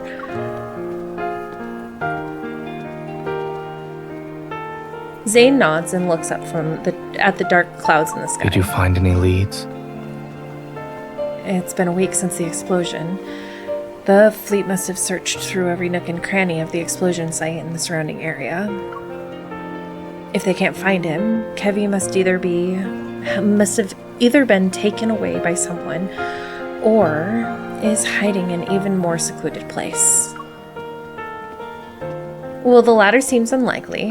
I look at Lucia's big white eyes. Did Mia give me a clue? Let me take a look.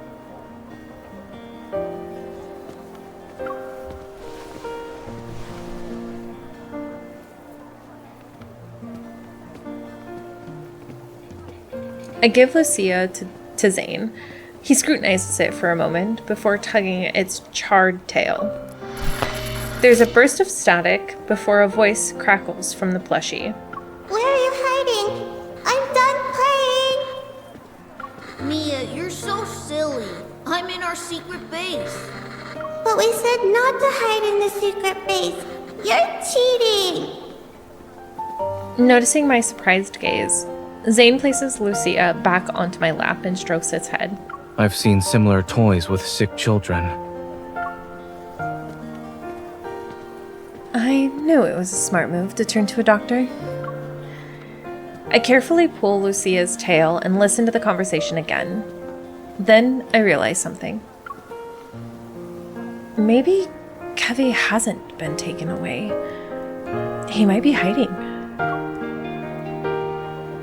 Is this secret base his hiding place?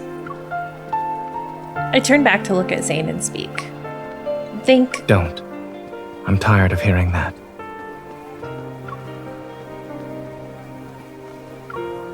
When we're back in Lincoln, I'll buy you the latest item on Maltosio's dessert menu.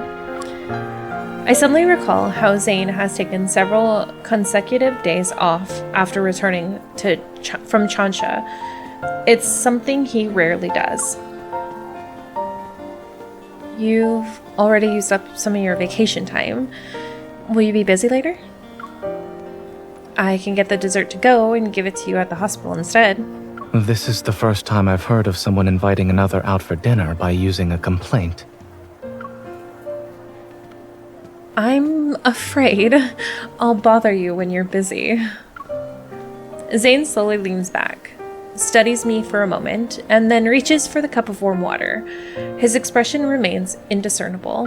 I suppose what you need isn't water, but something that's more than lukewarm. What do you mean? Noticing my confusion, Zane slightly tilts his head and responds with a smile that carries amusement and resignation. We both have to deal with challenges, one after another. If we want to see each other, then there will be moments like this where we can sit together, no matter how hectic things get. He lifts Lucia's head, and the plushie stares at me with the dewy black eyes. Once you help Mia, take some time to think about what you'd like to eat with me. Guys, I don't know, but he might be asking us out on a date. Just saying.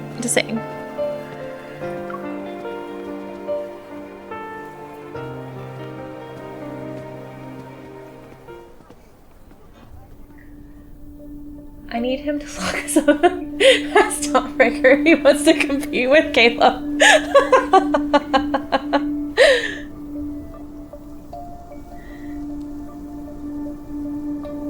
We need a whole fight scene. I think we can use some cinematic fights.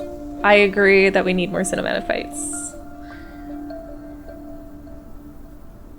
Following the explosion, the Farspace fleet uses wanderers as their reason for sealing off the area and evacuating all residents within a 2-kilometer radius. Maybe the week-long search has led them to believe Kevy is no longer in this neighborhood. No fleet soldiers are stationed here tonight.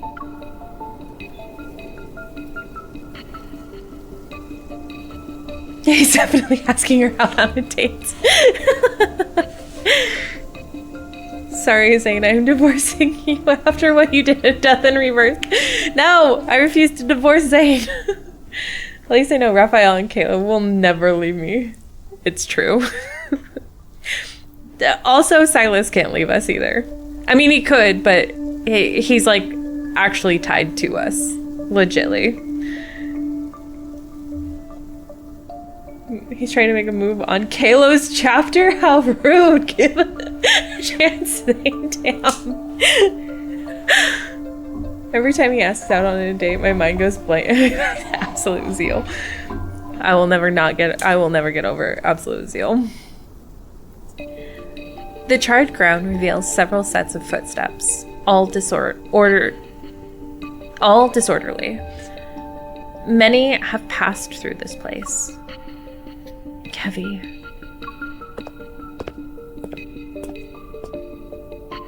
After I enter a backyard, I see a scorched swing and a slide that's been reduced to a metal frame.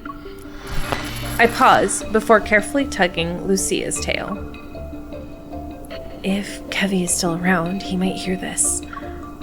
After a few minutes, I notice a faint sobbing. Suddenly, a familiar energy fluctuation ripples through the air. Behind the shrubs, a tear in reality, around half a meter wide, materializes. A timid little boy emerges. He's hesitating.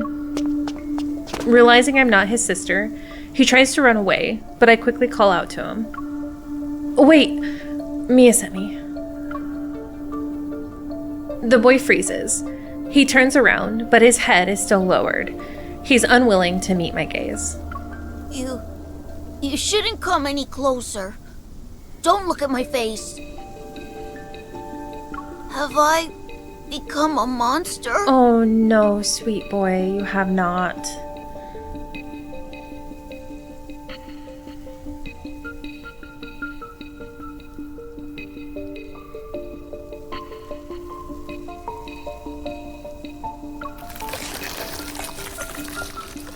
Granulated crystals seem to be growing around his eye sockets, almost engulfing his entire face. A few months ago, I saw this sort of phenomenon in the N109 zone with those monsters and in Chansha City. Maintaining my composure, I touch the crystals on his face. A sharp pain shoots through my palm, but the growth stops.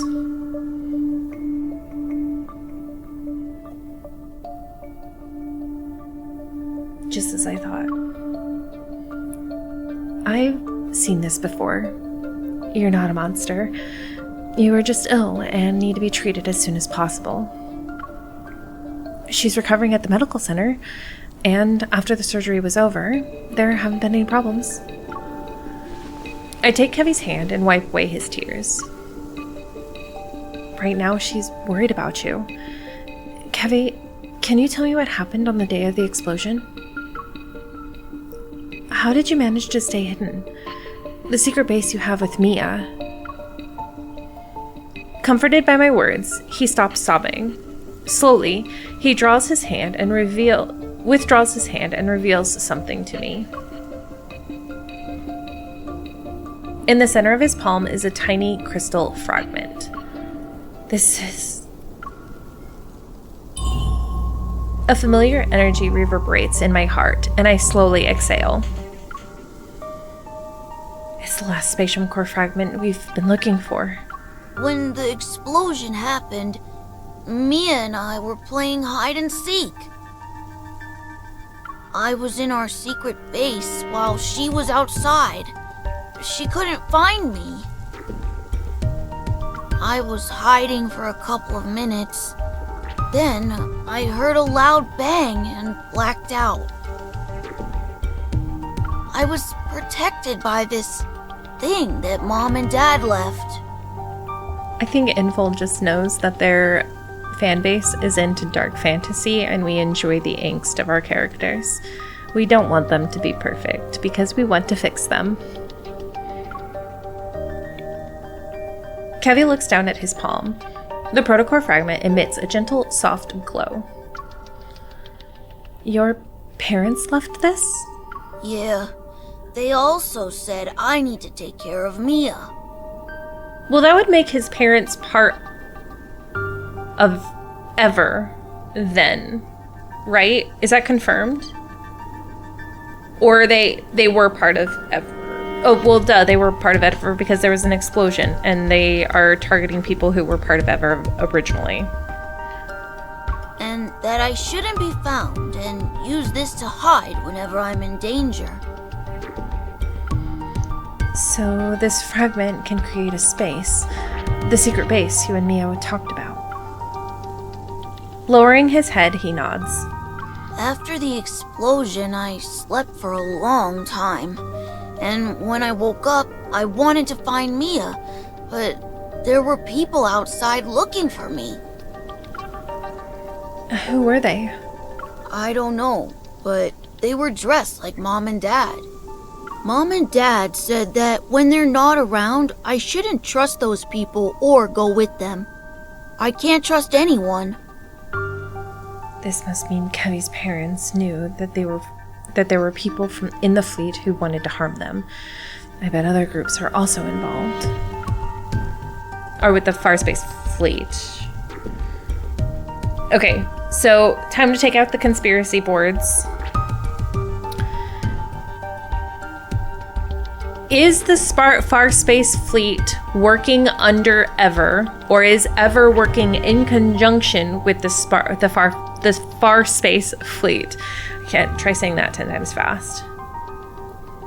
Most of the fleet have ties to Ever, so it's like in conjunction with them, not a separate thing, but like kind of on the same level.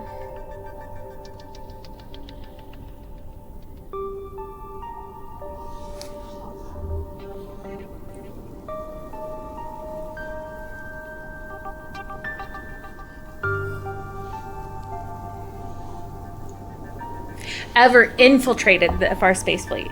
Okay. So they have people on the inside. The Farspace fleet is Ever.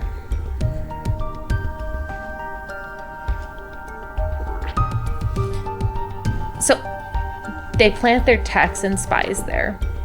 Also the chips. Right, the chips are part of Ever, since they are the strongest organization. Okay, so they're not under control. They plant people there. They're private entity. Okay, that's also good to know. DAA is military. Okay. But the Farspace fleet is the biggest entity as far as Skyhaven goes. Mostly. But because they're mostly based in Skyhaven. They're assassins after Caleb. They know he is a spy forever. Okay, now it's starting to be pieced together. There was a news article about him being not military. about them being not military. Gotcha. Okay. And Caleb is part of this far space fleet. He got there, I don't know how to word this. He got there on his own, kind of, but was also planted there by Ever. So basically, he took the training, he rose in the ranks, but he was already set to be a spy for Ever. They know he was planted there. Okay. Okay. It's starting to make more sense. And it'll probably go more in depth in his myth as well, I assume. Okay. At this point, letting the fleet find Kevy might not be for the best. Okay. I touch the black crystals on Kevy's face. He slightly flinches from the pain.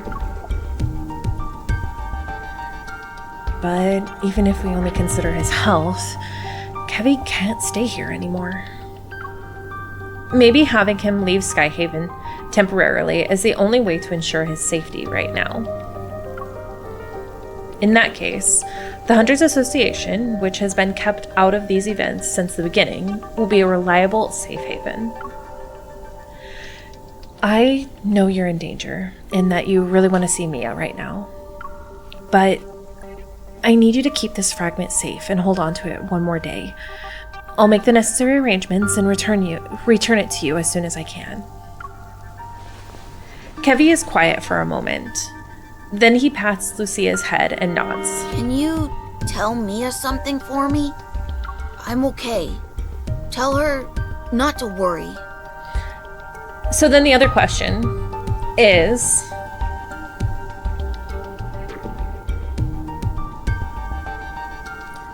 does Kevy, because I know that he shows up at the end of this, does he already have a chip? Because I assume that he has a chip in his brain as well, because he shows up in that group meeting with Ever.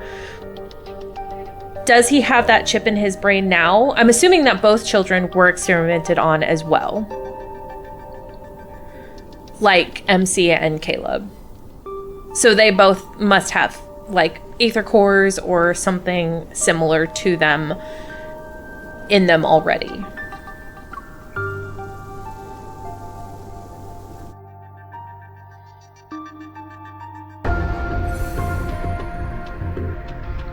No chip now. Got it. But okay, so it must be after he gets captured by, because I think he gets captured eventually.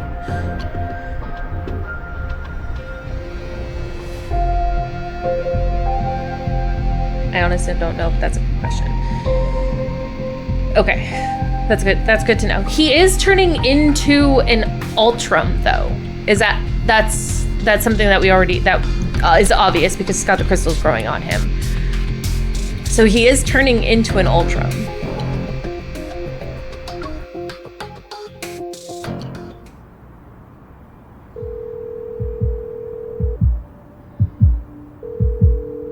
After leaving the area that's under lockdown, I call Zane.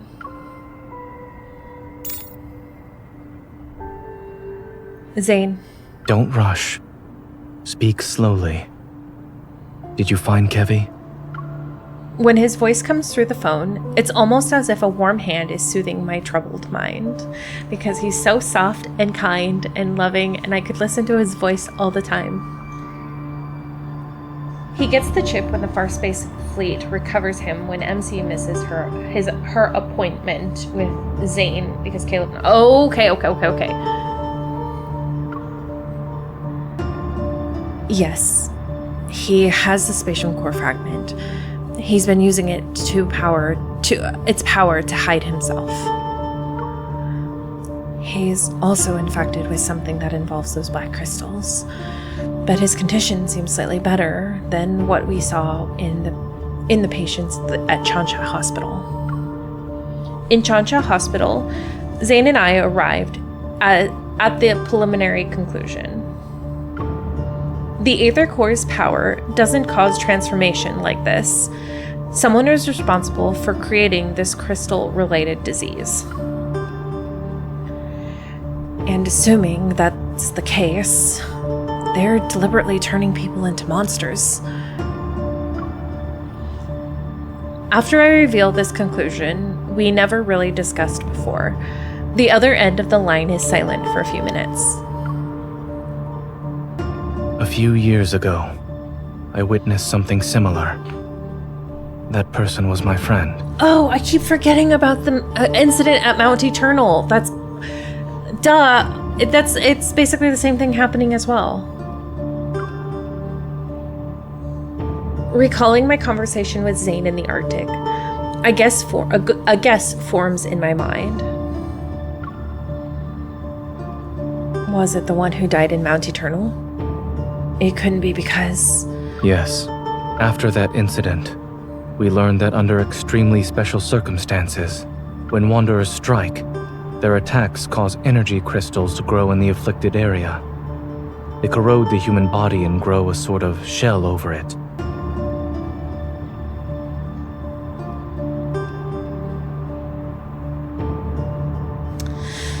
But, wait, so... when a Wanderer strikes... When Wanderers strike, so does that mean that when they actually strike a human, or when they're, like, in the area? Because the localization for that seems a bit iffy.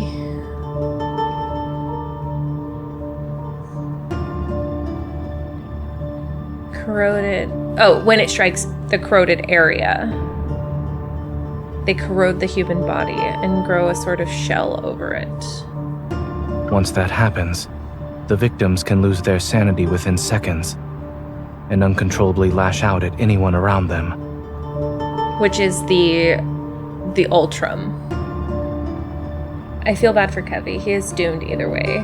Either he becomes a Wanderer or an Ever puppet. Strikes a human has been my take. Okay, so like actually touches them.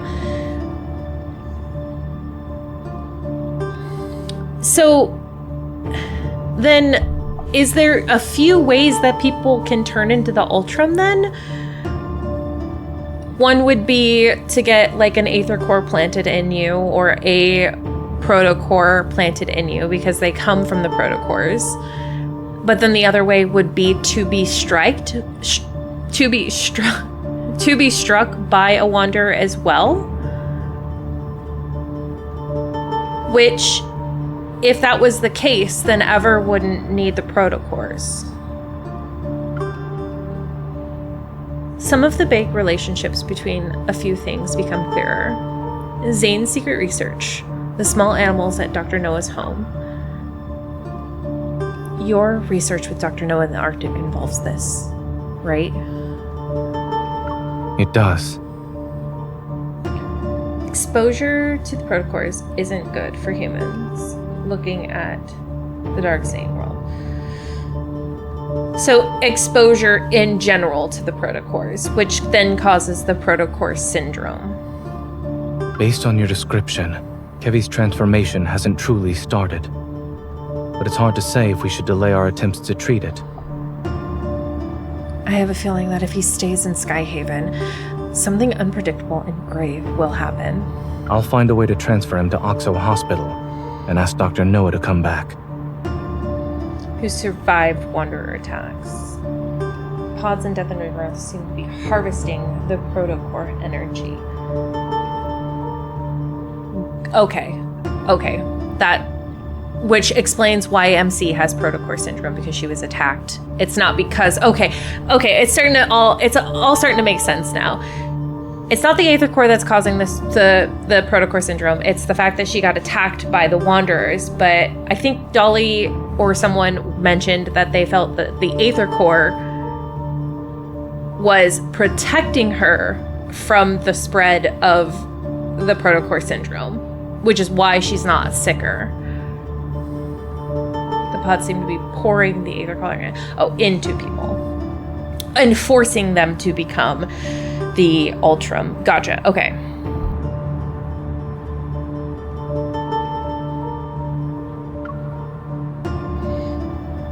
I was just about to ask that. Oh, when can you pick up Kevy. The hospital can't reach his guardians, which could be a problem.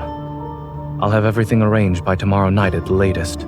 Listen, I hate to say it, but I think his guardians are already passed away. Then I'll bring Kevy to you at that time. There's one more thing. A necessary reminder, so to speak.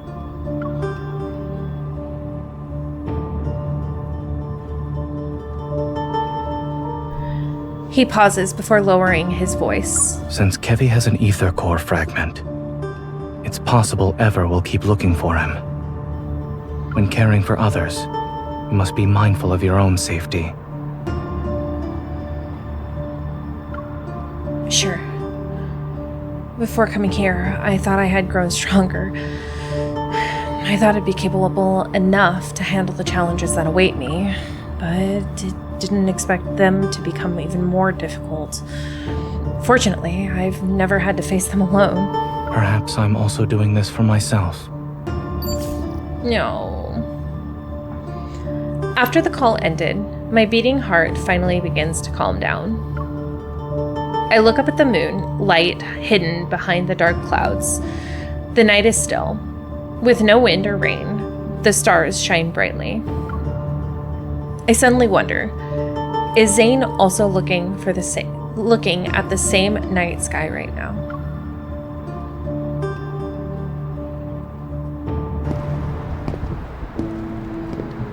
Aether cores don't make protocore syndrome. Aether cores seem to be something else entirely. Okay. The lieutenant's appearance at the medical center today means the fleet is keeping Mia under close surveillance. I need to avoid them if I want to bring Kevy here. Which means I need to keep this from Caleb somehow. During my trip back to the station on the floating island, the previously peaceful sky suddenly becomes dark and gloomy. Thunder roars in the distance. It might start raining again. My phone has several unread text messages from Caleb. Where are you? When will you be back? I'm at the supermarket. Oh. As I scroll through them, the fact that Caleb is truly back sinks in. Everyone's on edge because of the explosion in the Cascade District. The Deep Space tunnel's been acting up again, and more wanderers are showing up in Skyhaven. I send over my location's coordinates, and then it starts to drizzle. I join the crowd under the overpass. The atmosphere grows heavy with an eerie chill. A figure clad in black, half their face concealed by a high collar appears. Their greenish-gray hair is loosely tied. Excuse me. Pirate apples. But they don't move. Something's off, so I move to the side. Can I help you? Yeah, you can. All of a sudden, there's a small explosion nearby. The scorching heat throws me back a few meters. It's a wonder! Run! I steady myself. Covering my nose and mouth with one hand, I wave away the smoke with the other. The stranger is still there. He pulls down his collar to reveal his face. With a forked tongue and white slit pupils, he grins mysteriously as if knowing this would happen. Has anyone warned you that a unique hunter like yourself could get into some real trouble around these parts? He moves like a grayish-green serpent. His fingers change into blades as they swipe past my cheek. I barely manage to sidestep him. He attacks again, aiming for my throat this time. He's tough and quick. I instinctively lean back and narrowly avoid the silver blades. I pistol whip him. Atta girl. I pistol whip him, the gun landing a decisive blow on his head. I hear that satisfying sound. I know I did a good job. I turn around. From the broken remnants, wires and metal bits burst out along with a bunch of tiny bolts. You're annoying. I can't hear anything now. Well, then maybe you shouldn't have attacked me. Stupid snake. The man touches the broken part of his ear before tossing the short-circuited implant into the drain. If I take the ether core from you, I can trade it in for an ear with some nice bass. But the scattered electrical equipment is sucked into a metaflux surge as it spawns several strange-looking wanderers. Oh, let them have some fun. Is this some kind of transformation? My hand moves back behind my waist. Amidst the dirt and rain, a bright red flash materializes. A wanderer that has lunged forward is sent back, flying back several meters. What attacked it was an apple?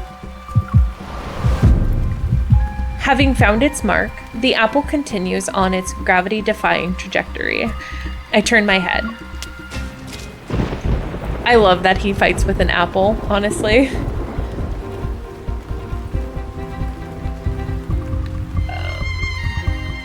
You kill it. I wonder if MC's Aether Core that's track the Wanderer. It might be. Wondering, does MC's resonance Aether enable her to hear black crystals? Unless she doesn't know it fully yet. I don't think she knows it fully yet. Cradling his phone between his ear and shoulder, Caleb grabs an apple from the paper bag he's holding. He throws it up and catches it with his right hand. The supermarket wasn't having a sale on produce today, and my bullets aren't exactly cheap. Caleb! I raise my guns and swiftly position myself beside him. I keep an eye on the wanderers approaching us. This isn't a game. I won't let you charge in alone. Don't underestimate me. I can pull my weight in battle just like you now. Ooh, look at that angry face. Badass Caleb on his way. Sane's thing and his evil go wild, though she might be able to do something with a monster soul. Well, I thought that's what she was doing with Kevy. I thought she was stopping it when she touched it. But it did stop growing. But she said she felt something in her palms, and when she touched it, it stopped.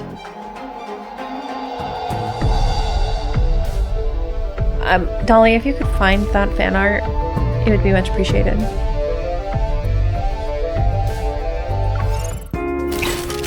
Yes!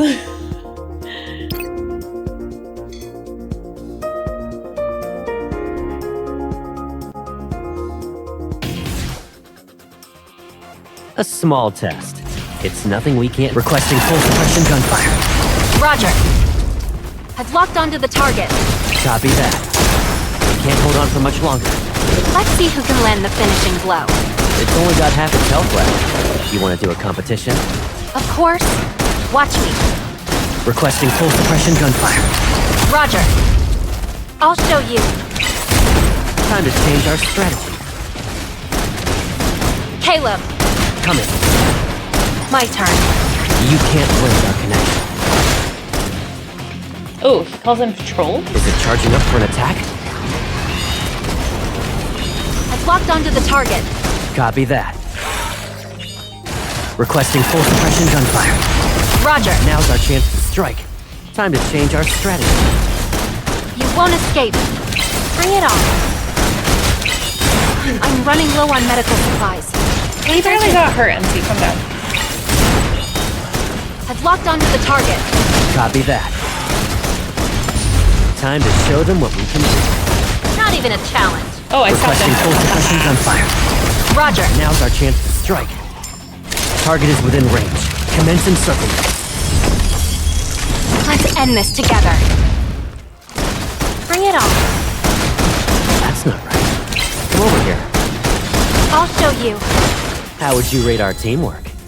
100%. We did it, you guys. We beat the Wanderers. We're so strong.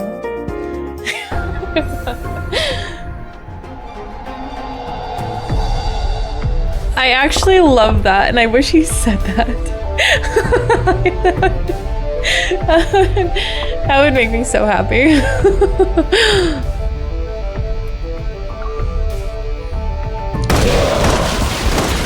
Caleb says some cute things in the CN version that I wish he said or in the EN version. I was gonna say in real life, but I mean, honestly.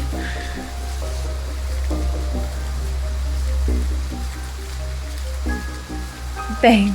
The last wanderer is flattened by an unseen force and scatters debris in all directions. Caleb! Muddy water is everywhere, but Caleb seems unfazed as he brushes aside the damp strands of my hair. Okay, but honestly, does he tuck them behind my ear too? Because he can do that. Are you hurt? I'm good, but that person is getting away. Caleb holds out his hand, his fingers slightly extended. A barrage of stone shards chase after the fleeting figure cloaked in the dark grayish green. Eat some fruit. I'll be right back. Okay. Corny and awkward English, but I'm so for that. No. I think they would be awesome, actually. A paper bag lands in my hand. Before I can respond, Caleb vaults over the railing and disappears into the night. They probably do. How did Caleb get here so quickly?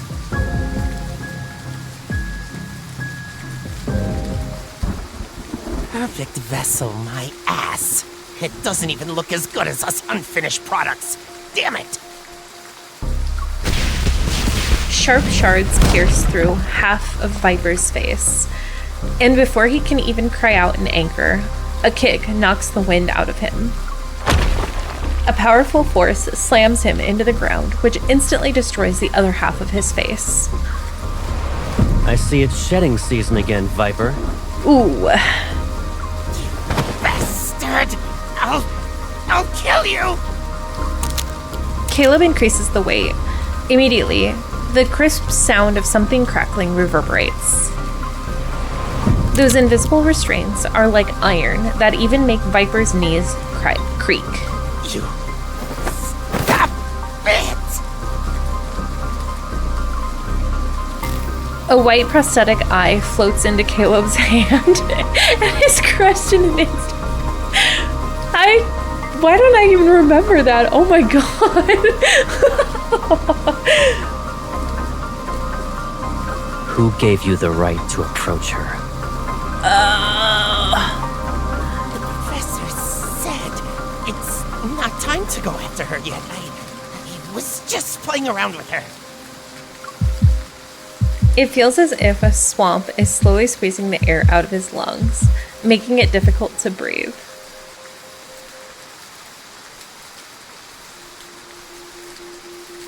There are less than 72 hours before the final cleanup. I'm just reminding you that. If you can't retrieve the protocore fragments, you're done for.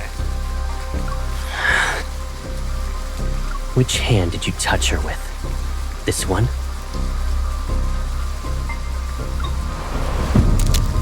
He's unfazed by the threat. Click. Viper's left hand is twisted, and he almost passes out from the pain. You need to protect her. It's a bit much. Wouldn't you say your overprotectiveness borders obsession?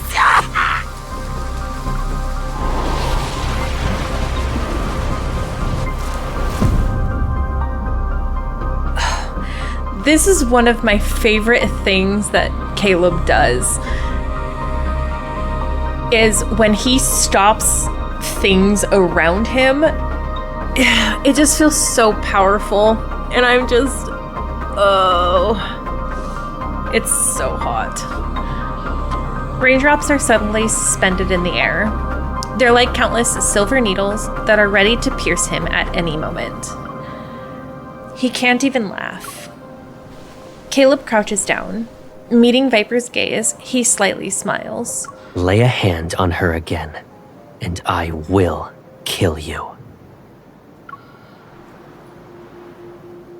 Okay.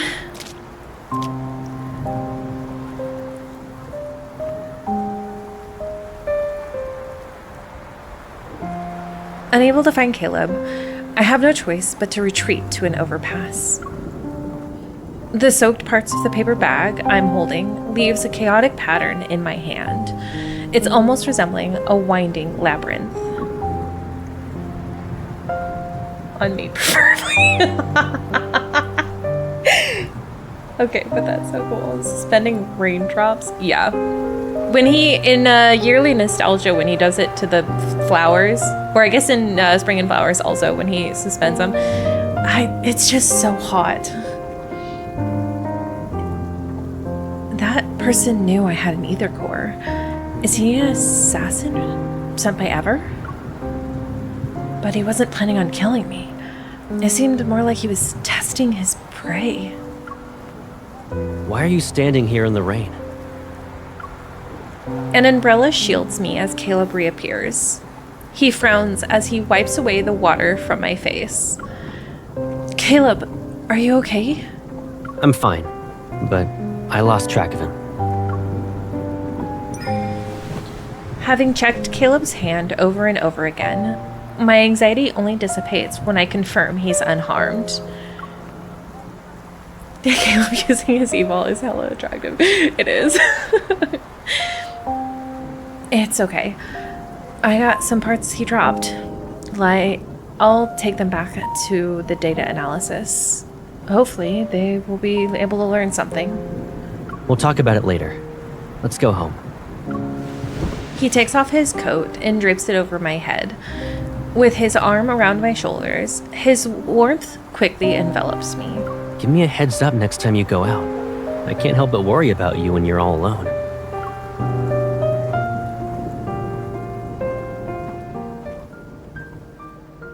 Upon returning home, Caleb ushers me into the bathroom. I'm wrapped in hot water's warmth.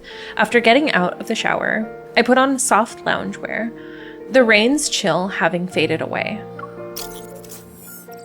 All the boys using their e-ball is attractive, honestly. In the living room, I scan the parts and upload the data to my watch. A steaming bowl of ginger soup appears on the coffee table. You didn't dry your hair. Again. Will you do it for me, Caleb? Boys with powers. Hashtag just attractive things. Freshened up, Caleb brings over a towel. He sits down on the couch and pats the spot next to him. Come here. I think this moment sealed the deal for him. She didn't tell him she went out, and perhaps he got paranoid because of Viper. Yeah, probably. He probably didn't know Viper was gonna go after her either. It wasn't like part of the plan, quote unquote.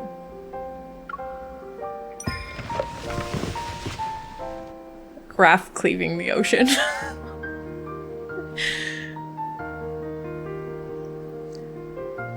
I comply and hold the bowl of soup while Caleb towel dries my hair. It's very soothing, and I can't help but narrow my eyes. It's been a while since I've reserved your service like this. Oh, so you know it's a service. And that's why you always plop onto the bed to play with your phone while your hair's still wet. It's because I know you'll help me. Okay, Pipsqueak.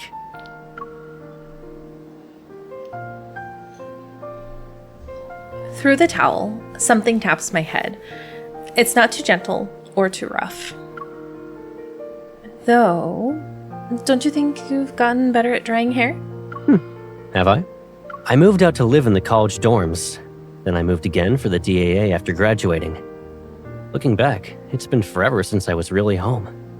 That means it's also been a long time since I helped you dry your hair. Okay, high key though, Caleb's little is also very attractive.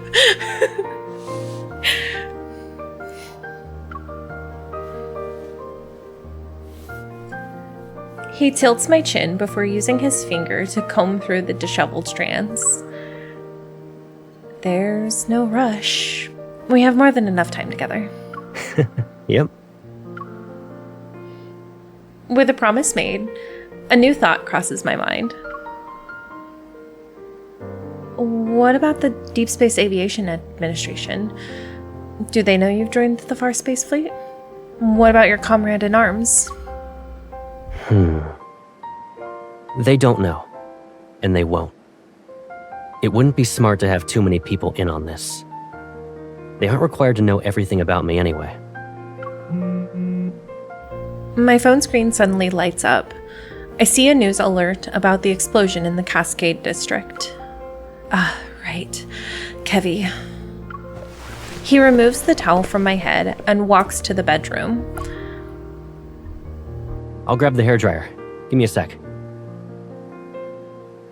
Oh, wait. Aware of the warnings Kevy's parents gave and the fleet's close surveillance of the siblings, I realize things are in a more sinister light.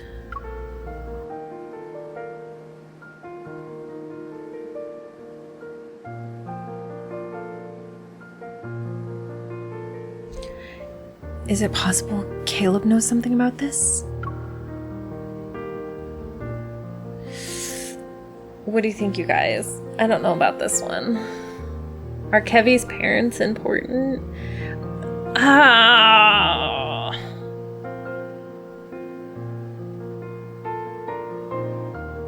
I think we should just ask him. He's probably not going to tell us anything, let's be real, but the fleet has used a considerable amount of resources to deal with the explosion incident in their search for Kevy. Is it because Kevy's parents are important to them? The perpetrator and victims are fleet personnel. That means the fleet must take full responsibility and provide answers to the public. Then what will the fleet do if they can't find Kevy?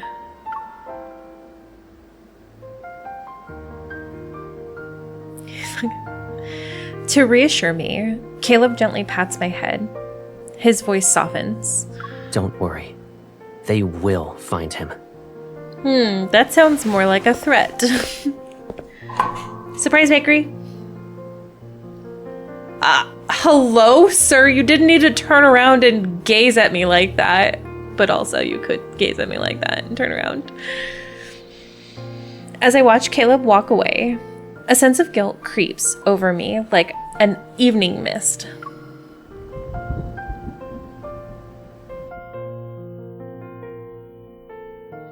She basically told him her plan. Girl, keep some secrets. But she trusts him.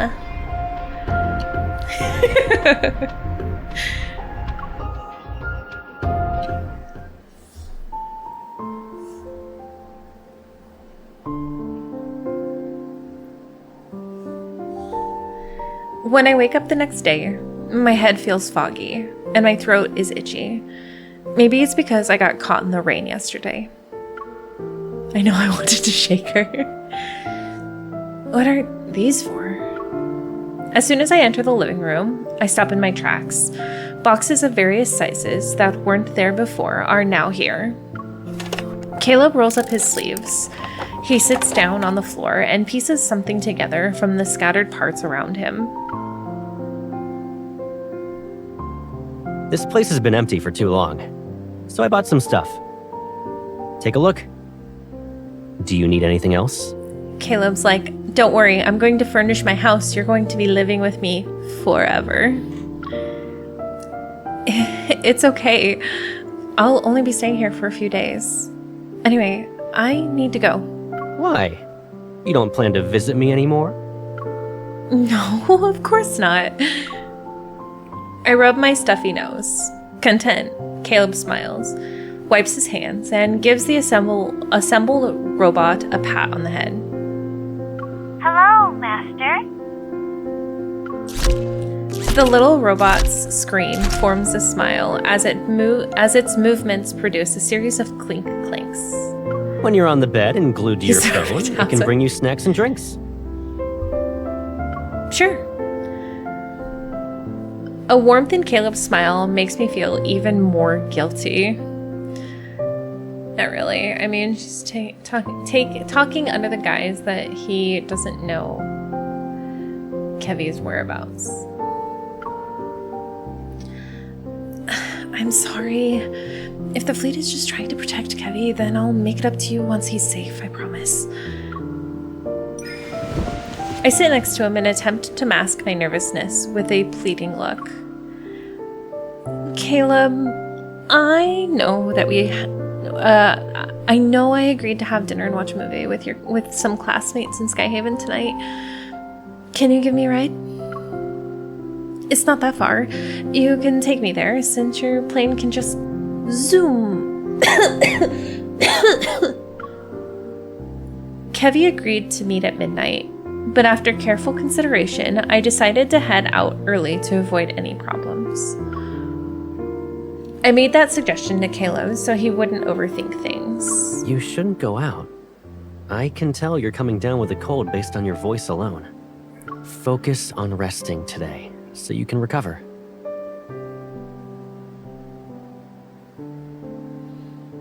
He knows that she knows that he knows that she knows. I'm getting a headache. No!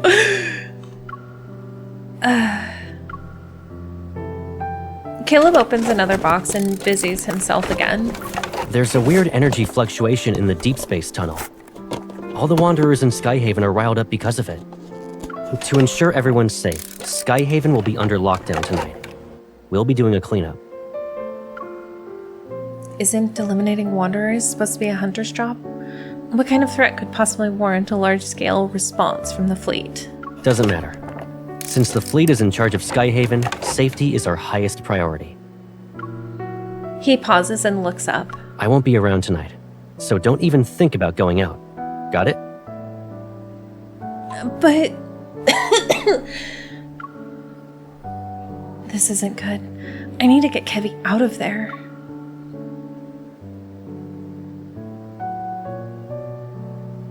Well, he is gonna be out already.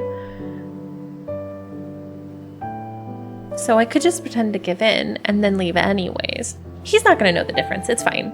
It's fine. Everything's fine. Meeting Caleb's gaze, I pretend to give in and purposely let a bit of a reproach tinge my voice. Fine, I'll stay here. I can't exactly disobey the Colonel's orders, huh? You also can't lock yourself in your room so that you can sneak out through the window later. You don't know me, Caleb. This isn't our old house, and even if I did climb out of the window, I wouldn't get very far.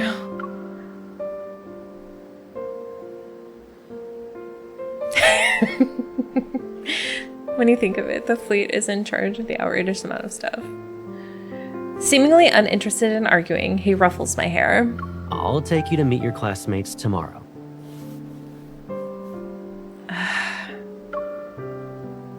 He responds with a smile. It's the same one I've always seen, but his gaze is a little too cheerful. He's hiding something. Caleb, be honest with me. Is the cleanup tonight related to the explosion? You're overthinking it. That's not an answer. That's not the question that I asked, Caleb. The question that I asked warrants a simple yes or no. He looks away and pretends to study the sketch. I grab his chin, forcing him to look at me. You're lying. What about you, then? Ooh, it's the angry look. He calmly grabs my right hand and reveals the gun I had put on my waist. Why do you need a gun at a friendly get-together? That's because I'm worried about encountering a wanderer. His grip on my wrist tightens. Don't forget about the ether core in your body. You're not a normal hunter. Okay, but I really want them to say my name. I'm just... honestly. And the whole explosion incident is complicated. One wrong move, and you'll be trapped here forever. The fleet isn't just here to investigate the explosion, right? Are you hiding something?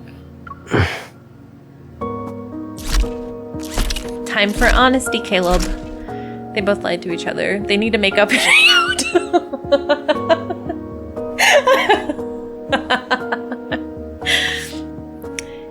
In the tense silence, the small auto is oblivious as it continues making noise. After what seems like an eternity, he suddenly lets go. Sorry. Do you remember what I said? Leave it to me. I won't break my promise to you. The way they do his face between angry and not angry is so impressive, honestly. My lips tighten into a thin line, and the increase in body temperature that I've been fighting hits me. I slowly lean back and sink into the sofa. I'm sorry. I shouldn't have upset you. Nope, you need to make it up to me by cuddling with me here on this couch. Caleb kneels. He takes my wrist that he grasped earlier and massages it with his tongue. With his thumb, not his tongue. Although he what a Freudian slip. But tonight's operation isn't just a normal patrol. You're unaware of the dangers here.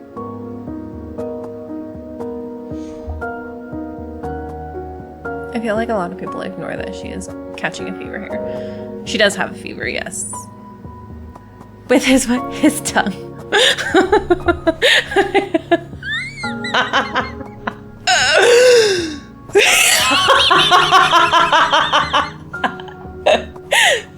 Listen, this game got me some sort of way sometimes.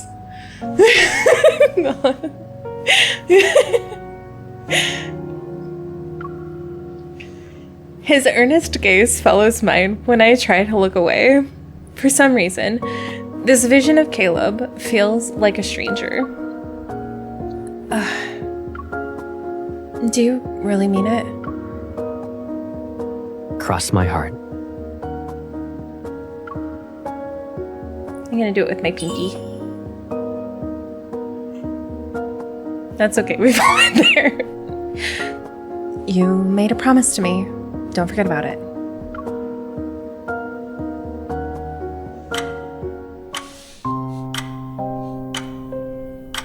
This room is legit so cool though. This back here, like this right here, is I want this for my bedroom. What the hell?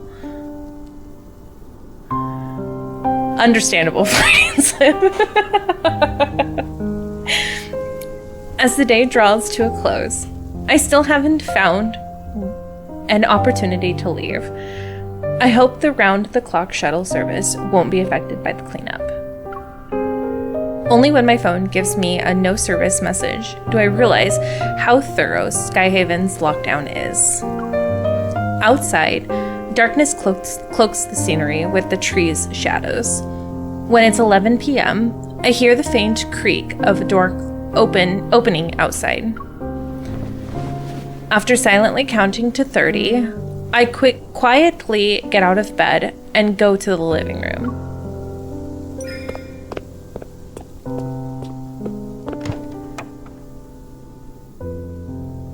It is very cute. I also want this screen in my house. I'm a big fan of holographic screens. No one's here. Only a single wall lamp illuminates the room, and the furniture's shadows are plastered on the house's white walls. I let out a sigh of relief and try to find my gun that Caleb put away. Looking for something? He's got us. We were not sneaky enough. They were also under lockdown. She literally isn't allowed to go out and so yeah. Nope. Caleb, you're still here? Caleb stands behind me, his arms crossed. The light casts irregular patterns on the floor. I was about to leave. Go ahead. I'm getting something to drink. A cup that's filled with water floats over to my side along with 2 white pills. You were coughing a lot during the day. Did you catch a cold because of yesterday's rain? It's just a small cough. Take some meds before you go back to sleep. His gaze is calm and gentle, showing no signs of discontent. It's as if my pitiful lie fooled him. Okay. I won't let him worry about me tonight, at least. I put the pills in my mouth and wash it down with the water. I have emptied the cup in one go.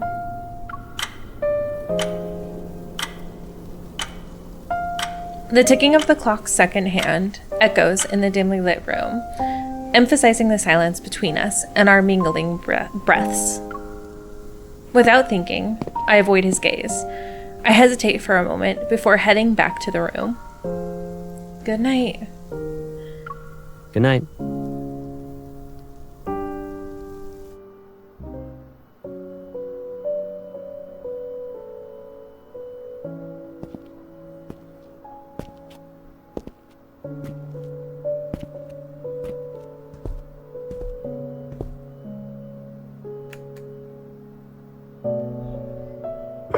Hey.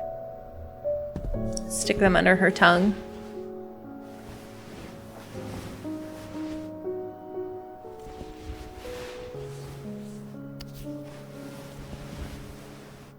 If I kept you here with me like this, would you think I'm being too selfish?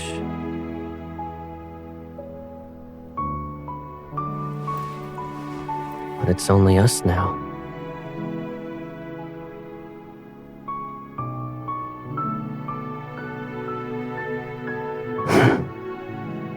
Let's say I had noticed these threats that were lurking around you earlier. Yearning King. Knowing then what I know now, none of this would have happened, right?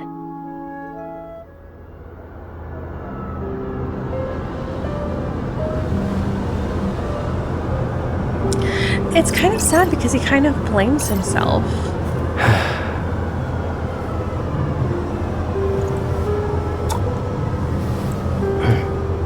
Hello? Don't worry. Oh, good damn it! I gotta go back This and nightmare catch will that. come to an end.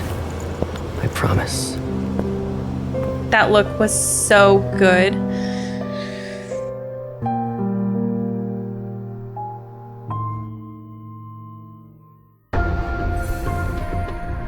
All right, we're just gonna go ahead and continue.